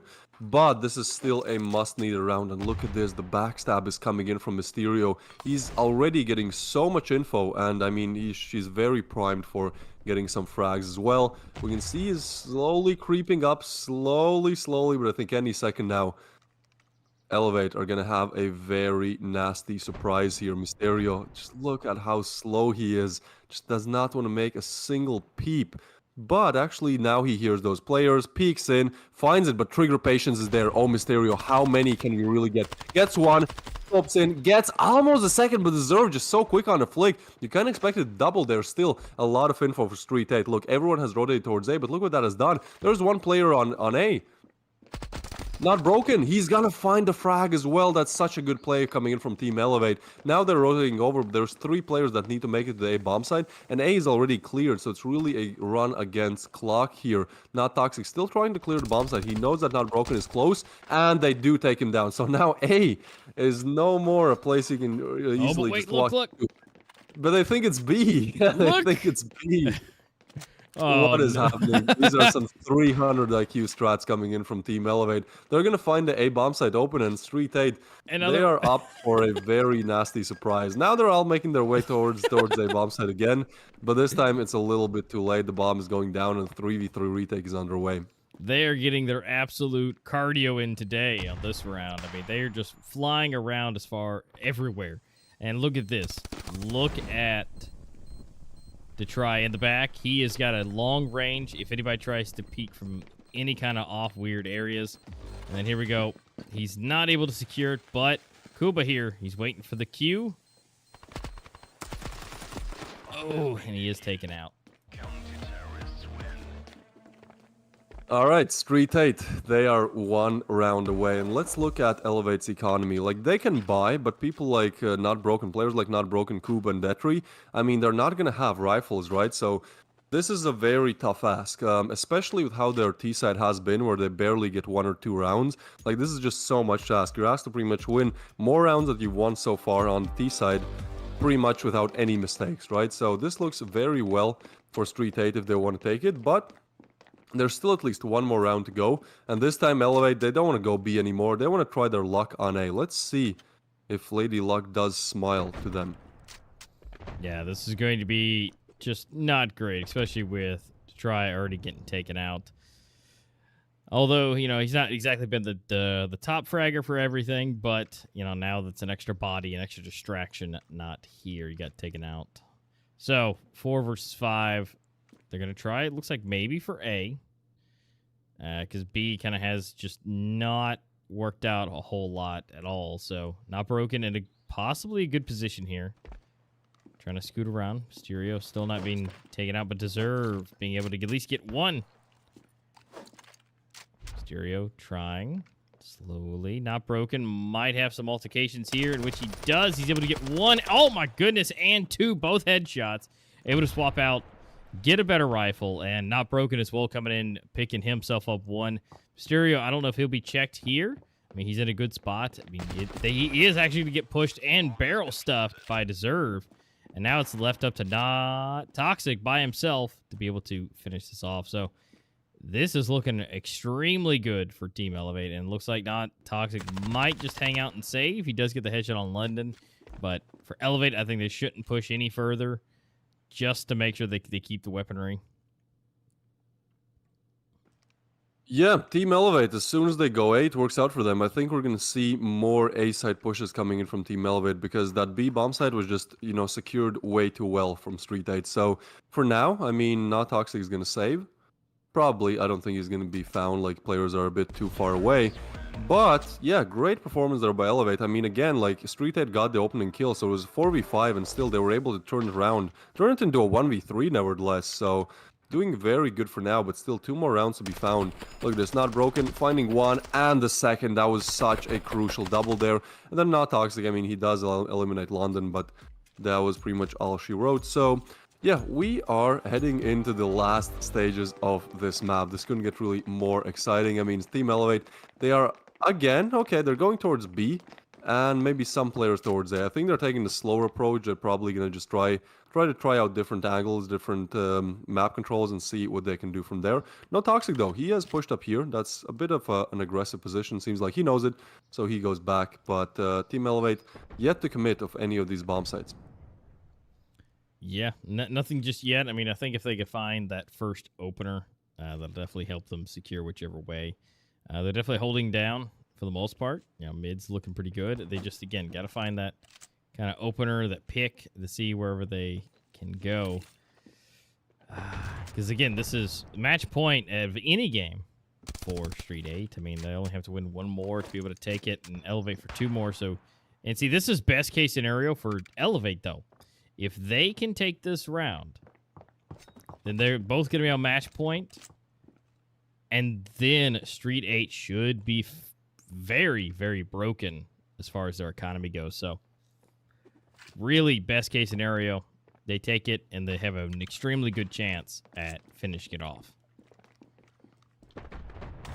Yeah, most definitely. That B bomb site is getting attacked any second. And actually, STREETEIGHT, they think it's A, so there's only 2 players on B. Smokes come in, floods our first point of contact. He has to find so much here. He peeks, he doesn't find anything. Kuba takes him down with a flick, and now it's only 1 player on B. Help is arriving, but Team Elevate have planted the bomb, so now it's a retake. There's STREETEIGHT are still smoked off. There's no backstabs. There's no different players coming in from different directions. Now they boost over towards mid, but still, this is just going to be such a hard retake to accomplish, especially with the Deserve getting one on Not Toxic. Oh, this is falling apart of the scenes for Team Elevate. There's 3 more players to be found, yeah. but I think they're just gonna save it, right? Like, look at their cash. Nobody really has any cash, and they know it. They're rushing them down. Flaxies is able to get 1, so a little bit more cash for him, but still, the save is called, and this is gonna go down to 9-9. I mean, this is best case scenario for STREETEIGHT. I mean, like I said, if they just absolutely got obliterated, this is where that's going to happen. And honestly, Elevate needs to kind of hang out a little bit, not worry about. I mean, they have the cash for it, but this is, again, where they need to have everything possible to their name. And now that STREETEIGHT had 3 players call the save, they're going to have everything they possibly can imagine. So now this is going to be an all-out buyout, and everything is going to be the best-case scenario for them walking into this. So now it's going to come down to literally who can use everything better than the other one. Yeah, most definitely. I mean, this is down to the wire here. Elevate, they are grouping up towards B again. STREETEIGHT sending 3 players towards A. Will this be their demise? I mean, Flaxies, he's checking this angle, so he has some good info that is not A just yet. But Elevate, this is going to be so strong if they push B just now. Again, 2 players left on the side. We saw how that went the last round. Some nades going in as well. Not Toxic, not really taking any damage, but now he knows. Now the rotations are coming in. Only 2 players left on A bomb site. Now they're starting to push up. Elevate trying to establish their control of the B bomb site, but the boost is actually might come in any second. Elevate, they're pushing in. Smokes are there. Not Toxic. That's such a great boost. Finds 1. Getting overwhelmed. Getting shot from different directions. But still, they are alive. And Floodzer just pushes through. Gets 1. Not Toxic with another one. And London gets eliminated as well. So quickly, they all fall together. And STREETEIGHT they somehow manage to win out the first map. As close as it can get. But they do get that point on the board. Yeah, that is fantastic. They did a wonderful job at that, and being able to just execute that down at the last bit was just absolutely fantastic. And so we'll have to wait and see. I mean, we have another map loaded up, or will be loaded up, still left to go. Province. Elevate is looking better on it. They have more time played. They have better win percentages on that. So, again, we'll be waiting to see what's coming forth with that. We'll have to wait and see if Elevate can take the dub. But for now, STREETEIGHT already getting 1 point on the board, guaranteed going into the scoreboard, at least for being able to take that game. Now, again, will it be a 2-0? Will it be a 1-1? It's still kind of up for debate. But honestly, Elevate did a wonderful job at not only managing their time, their plays, but really I think it just came down to the in-game leader for STREETEIGHT calling that 3-man save. If they hadn't done that, I 100% believe it would have went straight to Elevate. Yeah, most definitely. That was a great call in a very crucial moment. Now, again, that B bomb side defense looked a bit rocky in this round, but I think what they did really good on STREETEIGHT's side is that they took early A bomb site map control, right? Like they pushed up a little bit. We saw players peeking towards long. So they very early on in the last round, they knew that it's probably not going to be A. So they were able to make those rotations before even Elevate attacked the bomb site. And I think that ultimately won them the round. Of course, that not broken boost was also very good for just getting that opener frag. But overall, just they played it very well strategically in, when it mattered the most. Yeah, it's a good job on STREETEIGHT for being able to really, stay calm, still have the strats at the last possible second. Because, I mean, when it comes to that bomb site getting taken, a lot of times players will get caught up in the moment, in the emotions. And they'll keep trying to push for the site to be able to take it. Because, I mean, it's totally possible with the 3 players. But being that it was going to be going into potentially the last round, I mean, that's so big, and that really shows their age and discipline when it comes to the professional scene and being able to, have their conduct in game, and so they can keep a level head. Yeah, most definitely. Let's take a look at these highlights here. I mean, yeah, Elevate started off pretty strong. The shoddy play was just insane how you're able to just farm those kills with the shoddy. So they were looking really good. But kind of as the match slowly progressed, STREETEIGHT were finding more and more openers. And I mean, on the T side of things, they didn't do that well. I mean, Elevate were just very solid in defending. But once we actually got to the T side of things for Team Elevate, they didn't really have the same mentality. They didn't really have the same firepower, right? And so STREETEIGHT, look at this, it was 1-6, it was 5-1, and then STREETEIGHT find their first, and then they're just able to, on the CD side of things, just kind of steamroll through Team Elevate. Obviously, it got a little bit harder at the end there, but still, very dominant performance from STREETEIGHT, especially after being down 1-5. Like, that is just hard mentally to come back from. Yeah, especially, I mean, basically, Elevate was halfway done. And it wasn't looking too good. I mean, they could have technically had that done in under 10 minutes if they had kept their rate. But ultimately, STREETEIGHT knows what they're doing. They're able to keep going the way they need to. And ultimately, they were actually, very surprisingly, able to take the win. I mean, like I said, it was looking really good early on for Elevate to just take it. But here, it just came down to this right here is not going into the bomb site and getting a few picks on the way out as well. But again, just having that superior accuracy and 4 out of 5 staying alive, I mean, that was absolutely solid. But here's the thing, though, Deserve, even though Elevate not winning, still got most kills, 23 kills, 1.64 KD, and ultimately getting a 1.49 rating overall. But you got to look on the other side. Flossie able to get 21, 1.91, and 1.73 respectively. So not bad, not as many kills, but rating overall looking good. Didn't die nearly as much. And again, ultimately taking the win. So everybody's looking good. Looking probably at one of these two, considering how well they were doing consistently, to be the MVP out of the 2 matches. But we'll have to wait and see after we get done with game number 2. Yeah, most definitely. I mean, Flaxies, he was playing so well. Again, he had like 20 bomb, I believe, or even more, like 21. So he was definitely performing really well. If we look at the rounds here, I mean, it was very one-sided at first from Elevate. Like we can see many rounds where they have 4 or 5 players left alive. But then once it actually got to the CD side for Street 8, like they were also very dominant. I think Breeze is just a map where that CD side is a bit easier to play on, so oftentimes you see comebacks from teams, going both directions. And another thing I kind of wanna point everyone's attention to, that Elevate didn't really get these like crazy shutout rounds, especially not on the T side of things, right? Like they had some rounds where they have maybe win and have 2 alive, but their T side just overall wasn't looking the greatest. And so, Street 8 were able to capitalize on it, and especially with how they were playing, there really was a reason to do that. But if we look at the scoreboard so far, you have Flaxy's 21 frag, and actually not Toxic, 18 as well. On the other side of things, we have Deserve playing just absolutely out of his mind, but they didn't really have that second star player, right? Like, they had Not Broken and London. They were playing well, but at the same time, like, you kind of needed that one player who could just win that one final crucial round. If we look at Mysterio, he caught up as well. I think he was on 2 kills at one point, but he actually did catch up, and, showing an alright performance. We'll see if that improves once you get to Province. On the other side of things, like, I think everyone played pretty much alright. Like, obviously, you need some of these players to show up a bit more, but ultimately, if you win the game, like, it's not that big of an issue.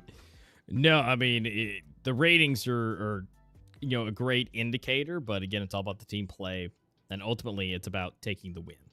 I mean, yes, the rounds count, and obviously, if you get the win, obviously, you got the rounds too, but if you technically had 0-8, but you still keep winning, I mean, that's a very valuable person, being able to use their equipment to be able to continue to play their role if they're able to continue to do that.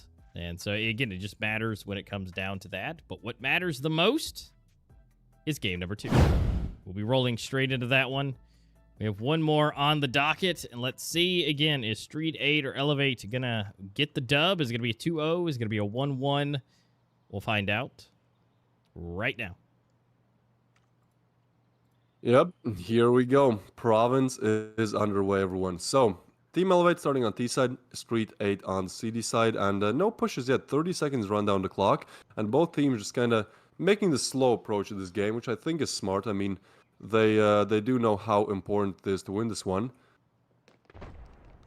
So, slowly moving towards A. Bomb is still not picked up. That's interesting. Even if Elevate open up this bomb side, they won't exactly be able to plant immediately, and those are very valuable seconds you have there if you get on the bomb side. So there you go, the bomb now is getting picked up, and players from Street 8 are also rotating towards A, so this shouldn't be that hard for them to actually deny it. SLV gets 1, that's a big frag to be found. Now rotations coming in as well through mid. London still trying to find someone, still trying to find something where he could get an advantage, and he does. That's a big double. How did he get a double there? London just shuts everyone out, and now Not Toxic and SLV, the only 2 left alive. I mean, their positions are not exactly known, and Kuba is low, but still, this retake heavily favors Team Elevate. Almost there. Kuba very low as well. London is somehow still alive. That's the most impressive part to me. He's still in this, and Kuba, I mean, he is, what, 2 HP? And, okay, the grenade comes in, takes London out, but team is ready to go to try and deserve both being able to help out and get those final kills. So, I mean, ultimately, looking pretty good, getting that first round, and hopefully be able to get that subsequent next round. But, I mean, here's London, double headshots, and just causing problems to try there as well, just being able to have a good time and show it off. But, again, now we're going into the next round. Elevate looking solid. Got an MP5 coming in, some FALs, AKs. Not bad. And again, should be able to take it, but we'll have to see what Street 8 has up their sleeve.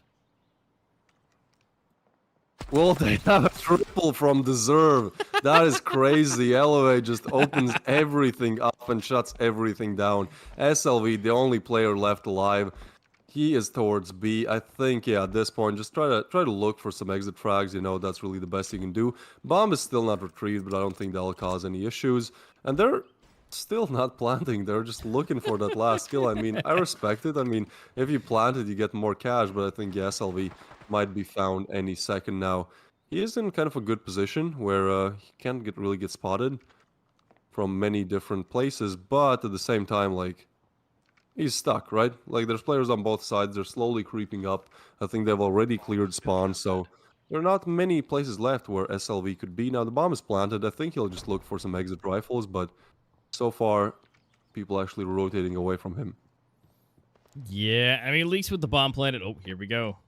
Reserve might be able to. Oh, no. Okay, and now he's going to be able to pick up the rifle. So, honestly, again, they shouldn't be getting too greedy here. I mean, honestly, should just let this one go. I mean, make sure maybe he can't go nowhere. But wait, he's getting caught. Maybe. No, not off guard. Detroit actually able to get the flick on him. Barely surviving with 14 HP. So, I mean, it's a little ballsy with that one, but, you know, is what it is. So, but at least they weren't able to lose too many players. Only one, and so now elevate up to 2. And their economy's looking not too bad.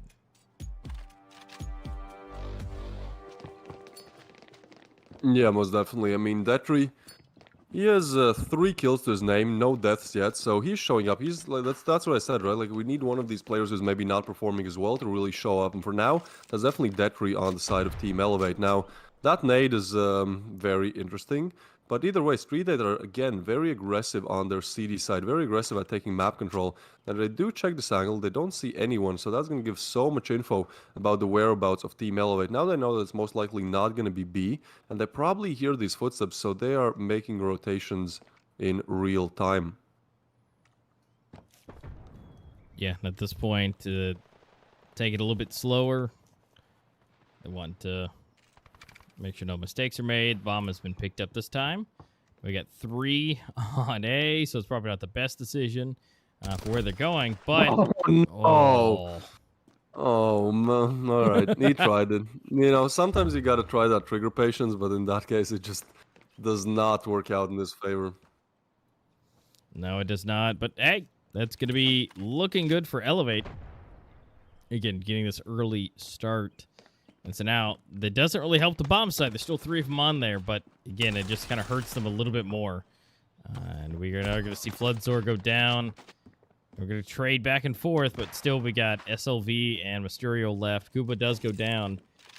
So now, it's down to a 2v2. SLV needs to be checked, and he is. Oh, and still surviving. Mysterio still in this as well, but again, his position is known. Now, they have the bomb, and they can rotate around it, but hey! Looks like Mysterio may be doing the same thing, or at least suspecting it. So they're flying away. They got the bomb planted nice and safe. And now they're going to be able to hold it a lot easier. Yeah, I think Mysterio really has to think, does he want to go for this? Because he has $400 to his name, not really the best HP. Now he picks up some extra util, and I think that'll be the save. That's a very smart save, actually. I think one of his teammates probably said, yeah, I have some nades dropped, so, you know, just feel free to go ahead and pick them up. But yeah, it's just better in this situation to save. So Elevate, looking very solid. Again, like on the T side, which wasn't really their best on Breeze. Seems like once we switch to a different map, they are playing well. And again, this was their map pick, so yeah, they are looking solid for now. Mysterio here looking for some exits, but I don't think he'll get any. And STREETEIGHT still struggling to find a round on the board. Well, we knew going into this, Elevate had a little bit more experience and better win rate here. But again, we saw this last time, though, as well on Bree, so it might just be STREETEIGHT learning and taking in all the information they possibly can to be able to come up with a counterbalance to Elevate's typical playstyle on the map. So we'll find out again. It's probably not going to happen this time around, considering there's just a bunch of pistols roaming around. So more than likely, it should be up to 4-0. But again, are we going to be able to see 5 on the board? But again, we'll have to wait and see. STREETEIGHT's not going to go out easy. It's still possible. We've seen them take pistol rounds back anyway, so it's definitely doable. Yeah, most definitely. I mean, they have that one M4 saved on Mysterio, the rest are on Deagles, but the thing is, like, they are not exactly doing what they should in these eco rounds, right? Like, they're just holding angles with pistols, and we know how that usually goes. Now, London is gonna check it out, you know, see what happens when you play against a pistol. Well, you go down. That's such a clean shot coming in from Flaxies. Now, refrag is in the cards, but still a 4v4, and bomb still not picked up. I think STREETEIGHT, they also know a lot of these positions. Mysterio trying to fight best there, and Flaxy is kind of stuck, right? Like, as soon as he peeks, he might go down. Mysterio, that's why he wants to refrag, but actually, Flaxy is doing a good job at baiting the Zerv out, but still, Mysterio not close enough for the refrag, so yeah, players slowly falling. Now Flodzar and Mysterio the only ones alive, although Mysterio is able to find one. The bomb is making its way towards B, and both STREETEIGHT players are on A, so, you know, it's going to be a plant, and then it's going to be a pretty hard retake for them. Yeah, it definitely will be. So once they get that bomb planted, should be nice and easy. Kuba definitely trying to, you know, have a little bit extra fun. He knows the position. Now, the only one they may not know about is Mysterio, which may be able to catch them off guard, although to try here might be ready. Oh, no, but his back is turned. Well, maybe. I don't know. It just kind of depends. He might. Yeah, he's expecting it. Oh, but Mysterio is quicker on the draw. But now his position is now known. They have both players. It's 2 versus 2, and the bomb is beeping away.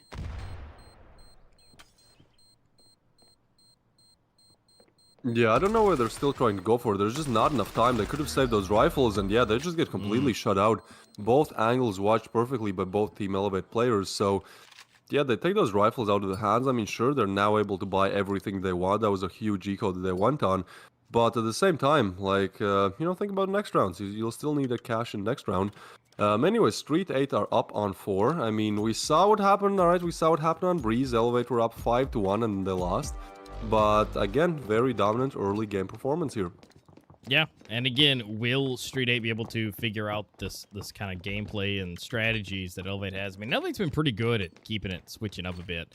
And I think the map really gives them that option to be able to have that versatility to go up, down, left, right, and everything that they want to do. So having that crazy shenanigans at their disposal really helps. And so if they can secure, again, this one, we'll be right back where we were with Breeze. But again, London, is he going to be able to suspect that? No. And now it's falling apart. This might be that first on the board a round earlier than last time. But it's still 3. If they can isolate some of these duels, maybe on one of these bomb sites, it's still totally possible that Elevate can maybe bring this back. Yeah, most definitely. I mean, STREETEIGHT, they're not in the best of positions right now, but again, like, things change, and with how they're playing right now, especially with Not Toxic finding that frag, I mean, it could change for the better for them for sure. Now, his position is known, but SLV, he is able to get that refrag. That's such a crucial refrag there. So they still have a huge advantage in terms of players. Now it's only Detri, and even though he started the game off great, he has only gotten 2 more kills in 3 rounds, and so now he's looking to find something here. But I mean, both A and B bomb sites are heavily guarded, so with $800 to his name and full util, probably the best rifle you can really have. Yeah, I think a save call is in the cards here. Yeah, definitely. I mean, he's got a weapon. He's got everything he needs, you know, kind of in his pocket and everything. So you might as well bring it into the next round just to be sure, because a 1v4 is just not really doable on most days any real way. So best case scenario, he's going to hang out. No one's really pushing him because nobody wants to, again, lose that extra advantage as well. Because besides Mysterio, everybody else is pretty low. So again, best case scenario, everybody's going to go into the next round and retry everything. And that is a save. It's interesting to me that STREETEIGHT, they really don't like calling these tactical timeouts. I don't know, maybe the in-game leader doesn't really have much to say in terms of, you know, just we keep doing what we do and sometimes we win. But at the same time, I'd kind of expect when you're like 4 rounds down, you know, for them to call that tactical timeout. For Elevate, it literally took just like 1 or 2 rounds where they lost and they were like, nope, we are calling a timeout right now. So yeah, that's definitely interesting. But for now, I mean, at least STREETEIGHT got there first. Sometimes, a lot of times, actually, getting their first one is the hardest. You know, the first step is always the hardest. So we'll see if they're able to keep walking here, or will they trip once again. Now, A bomb site is heavily guarded now. I think STREETEIGHT are kind of used to A being attacked most of the time. And Flodzar takes a very aggressive peek, but he has to be careful. There's one on the right side as well. So he's going to retreat back. And mid is actually not being that guarded. So there could be a potential opener for Team Elevate. Yeah, and here comes a little bit of that push, and we're seeing some shots fired, nothing just yet. And here we go. Flossie able to go down, Kuba being the first one to get the kill. So that is now 1 out of the way. Now if they can, again, pick up a second one here. I don't know, it may be coming up. I mean, SLV is rushing up pretty quickly. He might be able to be a part of the shenanigans here. Ooh.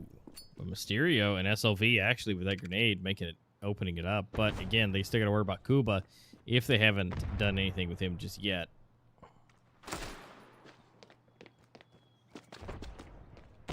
Three on 8. This is really their biggest chance they can get in this round. The defense is there. The question is the aim there? Not broken, trying to push up. He knows position of one of these players, not the other one. But now they expose themselves. Mysterio gets one, still gets away, still keeps firing. Now this is not the best position to be found in, but still, he is alive. That Molly is going to do huge damage. Now he just dies. Burns to his death, but Mysterio, very good position, and the flick is not there. He gets another one. He's staying strong on this. One more would be perfect. He gets taken down on a double. Actually, what is that? They just line up for London and deserve the last one. That's such a clean round for being found from Team Elevate. Ooh, that happened so fast. That could have went either way. I mean, both players on Elevate super low on their health, so it just came down to the timing and that surprise lineup getting that 2-piece. I mean, here we go, right there. 2 right in a row. That was huge.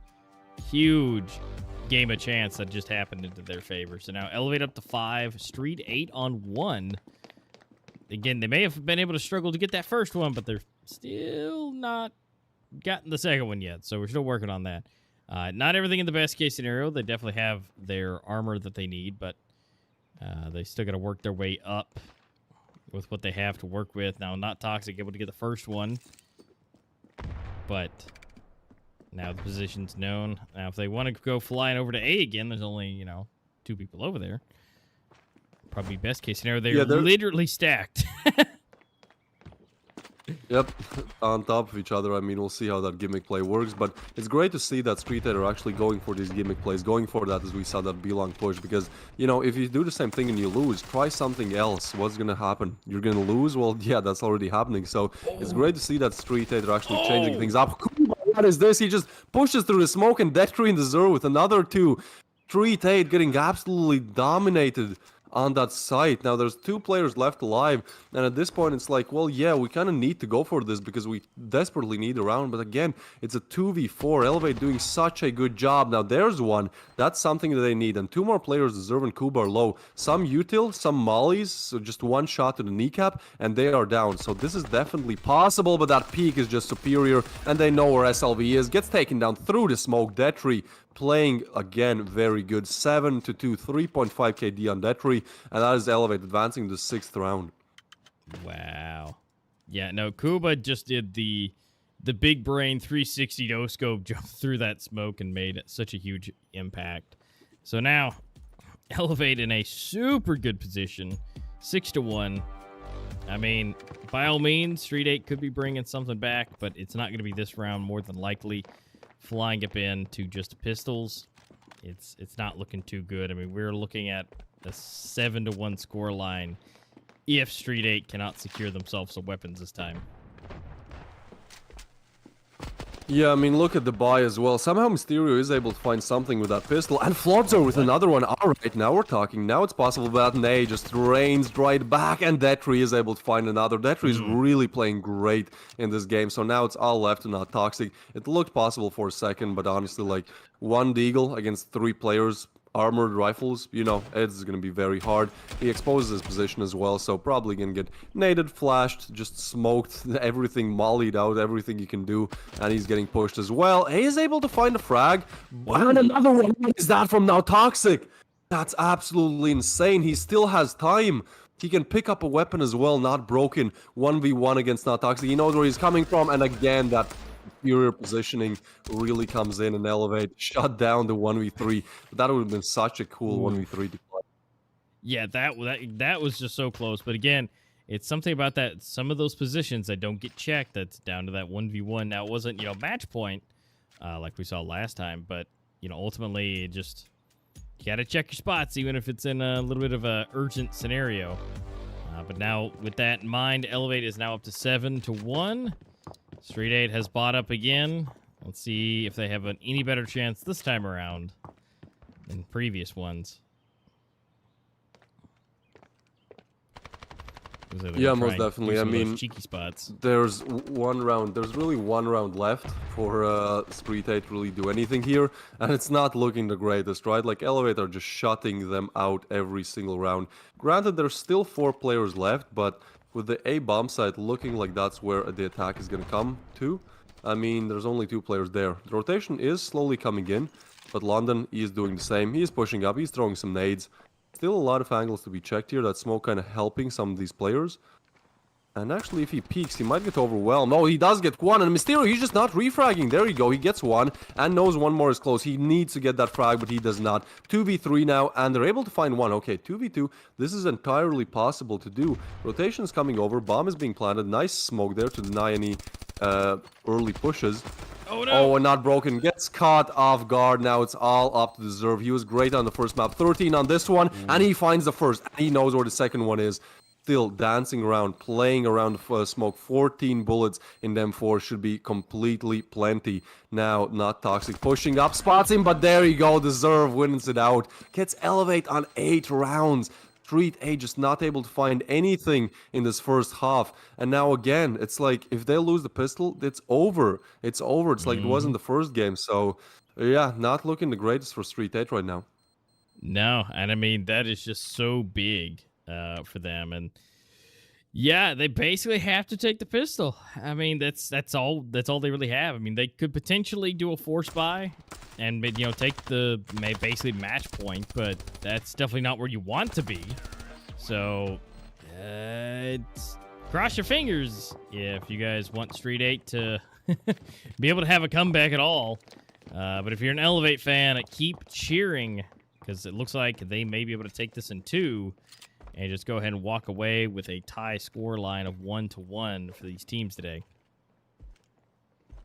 Yeah, Street 8 are all pushing me, but look at that. That nade is so perfect. That's going to deal a bit of damage, not as much as I expected, but either way, now Elevate know the position. So they are still staying strong, but they're very aware, and that's such a beautiful shot from that tree. 2 taps, headshot, Mysterio goes down. And yeah, now they're trying to move towards B again, but London, he's been very good, especially with these pistols. He is getting a bit wallbanged here, gets away, and tries to just play around this corner here. Does get some damage in and gets the frag. This is falling apart. What is that? London triple. That's insane. Only one left alive. That's SLV, and he goes down as well. Elevate fully deserving that round. London just doing one of the craziest plays we've seen in the tourney so far. Ooh, that was the biggest turnaround.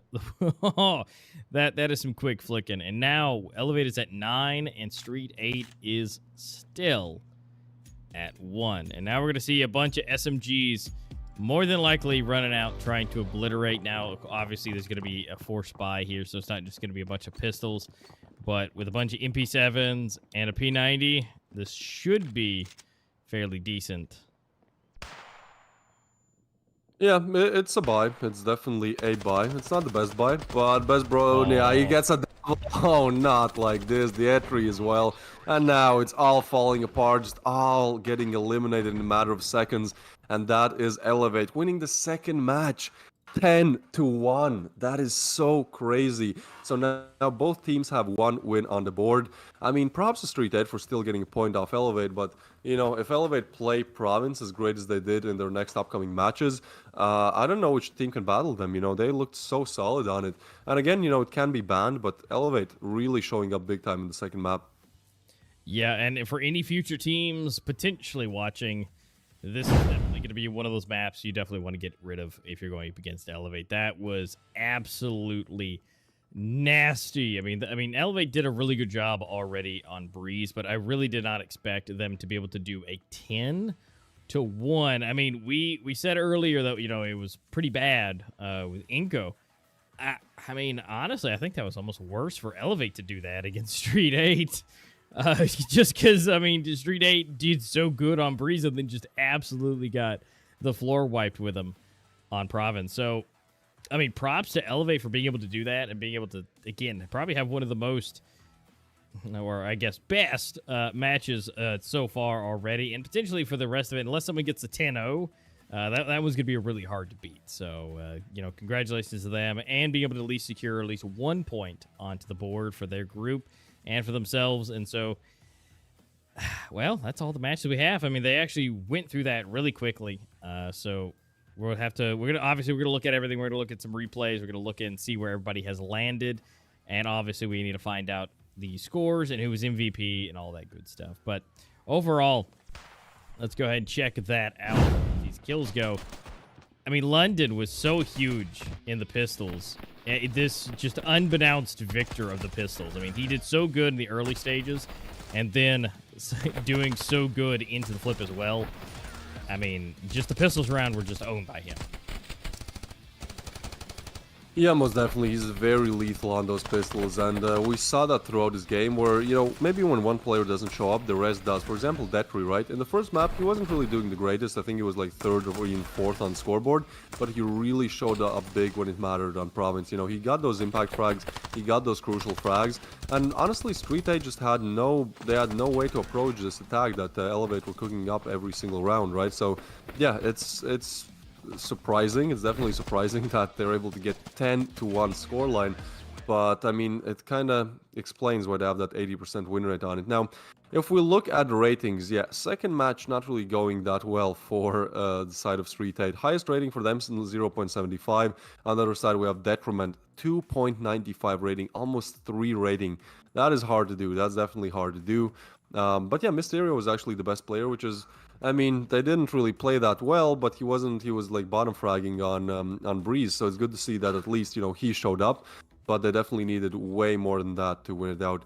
And yeah, I mean, overall, if we just look at the rounds, it's like, well, what could have they really done? You know, there was this one round where they had 4 live, but most of the time it was like down to a 2v2, down to a 2v3, and Elevate were just superior in those gunfights and in those angles. There were some close rounds, like for example that one where Elevate has won, you know, 8th and 9th round. It was down to 1v1. So I mean, I'm not saying that they got like STREETEIGHT got absolutely demolished. I think there were definitely some chances where they gotten it, but yeah, once we actually got to the CD side, it was all over from there.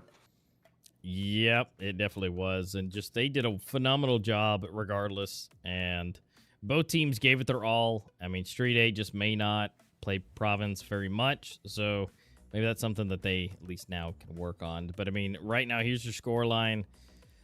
Although the bottom fraggers, you know, 3-3 on either side, but definitely a lot more deaths all across the board. And Detriment able to get himself up to 14, deserve 17 for himself, and then 7, 9, and 3. And then, but ultimately for STREETEIGHT, 7, 8, 8, 4, and 3 were your official ones. And look at that, up almost a 3.0 rating for Detriment at the top, and then basically a 2.5 for himself, and then, you know, 1.16, and then it kind of trickles down. But I mean, Not Broken didn't, you know, do bad. He did very valuable things and huge impacts as far as, you know, his equipment and everything that he was able to throw. And London almost a 1.0, but most of his kills came from basically the pistol rounds. I mean, he really securely got 2 full rounds. There's Deserve, our MVP overall. 23 kills. KD of just a straight up single digit number 2. And with a rating of 1.8. I mean, that is absolutely solid by our man Deserve. Yeah, most definitely. I think Deserve was really showing up on both maps. We saw in the first one, he was again one of those kind of more silent killers. You know, he wasn't that one where he gets like a crazy like 3-piece, like for example, like London just did, right? But he was one of those players that every single round he shows up, he gets 1 frag, he sometimes gets 2. They're not the most flashy, but he plays very smart. He plays in a way that's advantageous to him and where he can actually get frags.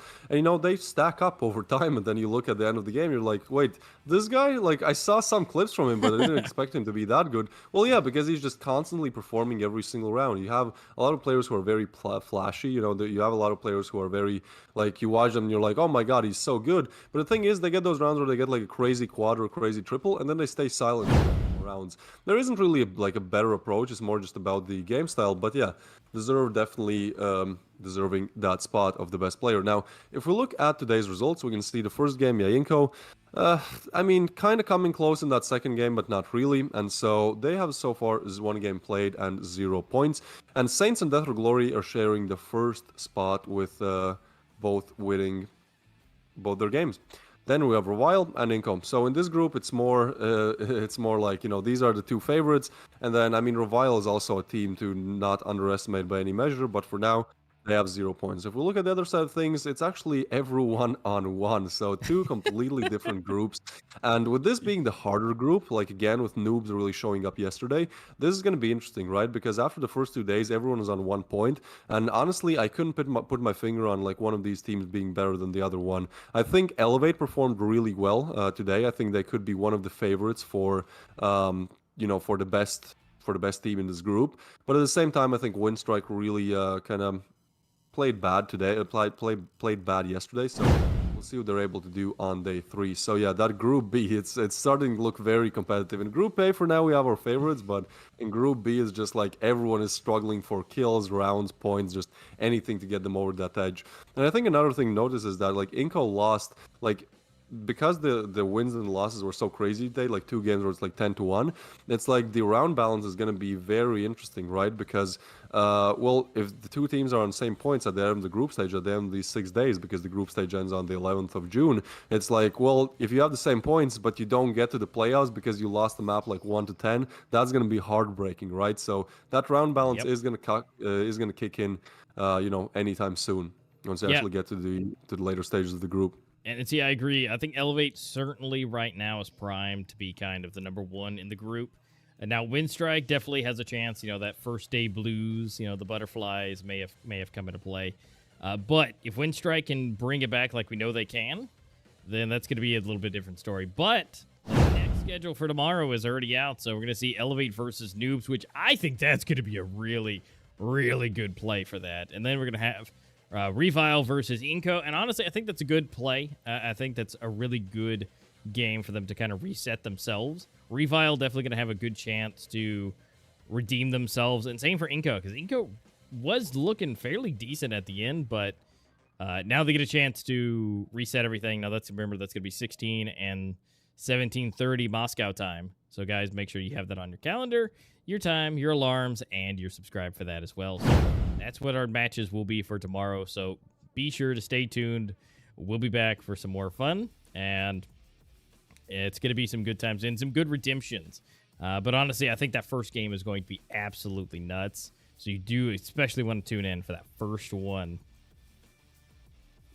Yeah, most definitely. I think Noobs, they are like getting served the hardest hand they could, you know, going against a very good team, and then now they're going to have to go against Elevate. On the other side of things, we have INCO, who are kind of getting fed like the easier games, right? Like the first one, that was kind of winnable, but against Death or Glory. Like Death or Glory definitely not like top 1 favorites of the group. And now they're getting fed Revile, which again is a very good team, but they didn't really have the best start. So it's going to be interesting to see, you know, how they perform. Yeah, that's definitely going to be, you know, kind of the up in the air type of thing. So INCO, Revile, it could go either way. They both, you know, Revile has history. INCO did good at the end of the day. But yeah, Noobs is, you know, they did really good, so they're going to have to do it again against arguably, now that we've seen it, arguably the best team in the group. So it's going to be rough, but ultimately, I think it'll be a good time. So, guys, again, make sure that you have stayed tuned, subscribed, and you have your notifications ready for that, because it's going to be an absolute bang-up game. And, you know, hopefully nothing fumbles. There's no 10-1s again, although it was great to see Elevate able to dominate in that respect and be able to, you know, at least squeak out at least a win for today, at least get 1 point. So, congratulations to everybody who's played today. And, unfortunately, one not getting any points, but of course we do this. Let's go ahead and check out the full montage of everything today and all of the kills from everyone. Yeah, I think today overall was just a great showmanship of individual skills. Like we saw so many great aimers, you know, come into picture. We saw so many kills that are just first kill. I think yesterday was more about strategy, but today was just like that pure raw aim was so detrimental in many of these rounds. First game starting off, I mean, we had Death or Glory against INCO. Again, it wasn't really the closest of games, you know, but still, I think INCO fought, and I think they definitely have a chance to do something great tomorrow against Elevate. Yeah, and I mean, it's just, unfortunately, you know, that's just kind of how it went, and I mean, they gave it their all, and INCO was staying really close here. You know, we're 5-6 right now. It got up to 6-6. And, you know, that was kind of the turning point of, like, it's totally possible. And even to them taking the lead. But just how things go at that point, I mean, obviously, you know, they kind of got 0 points, so we kind of know how that went. But, yeah, I agree. It really was just down to just straight-up aim. I mean, today was just, if you were the better aimer, you got it. I mean, the strats were there. Some were slow, some were fast. And I think Elevate did a good job of that as well. But ultimately, there wasn't any, like, super cheeky things that happened. And now this is from Deserve. Early on, this was great. Great quad feed with a shoddy early on. So, I mean, we're looking good. I mean, like I said, they gave it their all here on Breeze. It just ultimately was just not enough. And again, they didn't have a whole lot of data or experience here in the competitive scene for it, but ultimately they gave it the best they could. And being all the way up to a 5-1, they were looking good. Yeah, most definitely. And then, you know, STREETEIGHT slowly started to claw back. Just round after round, kill after kill, they were getting closer and closer and closer. And when we actually got to the CD side for STREETEIGHT, they were looking so solid. I mean, Elevate tried to attack that B bomb site multiple times, but it just did not work out in their favor at all. And STREETEIGHT were doing a great job at taking map control on the CD side. They were very good at, you know, peeking angles, making sure that there's nobody there, but giving that info over to the team so you have a better understanding of where the T players might be at. So they were really good at that, and I mean, it did get close, like it was again down to a 9-9, but eventually, you know, they found that boost on the site and they were able to win it out first game, STREETEIGHT. But then, once we got to the second, everything changed. You know, it was everything but a close game. Elevate opens up fast, quick, 4 rounds on the board.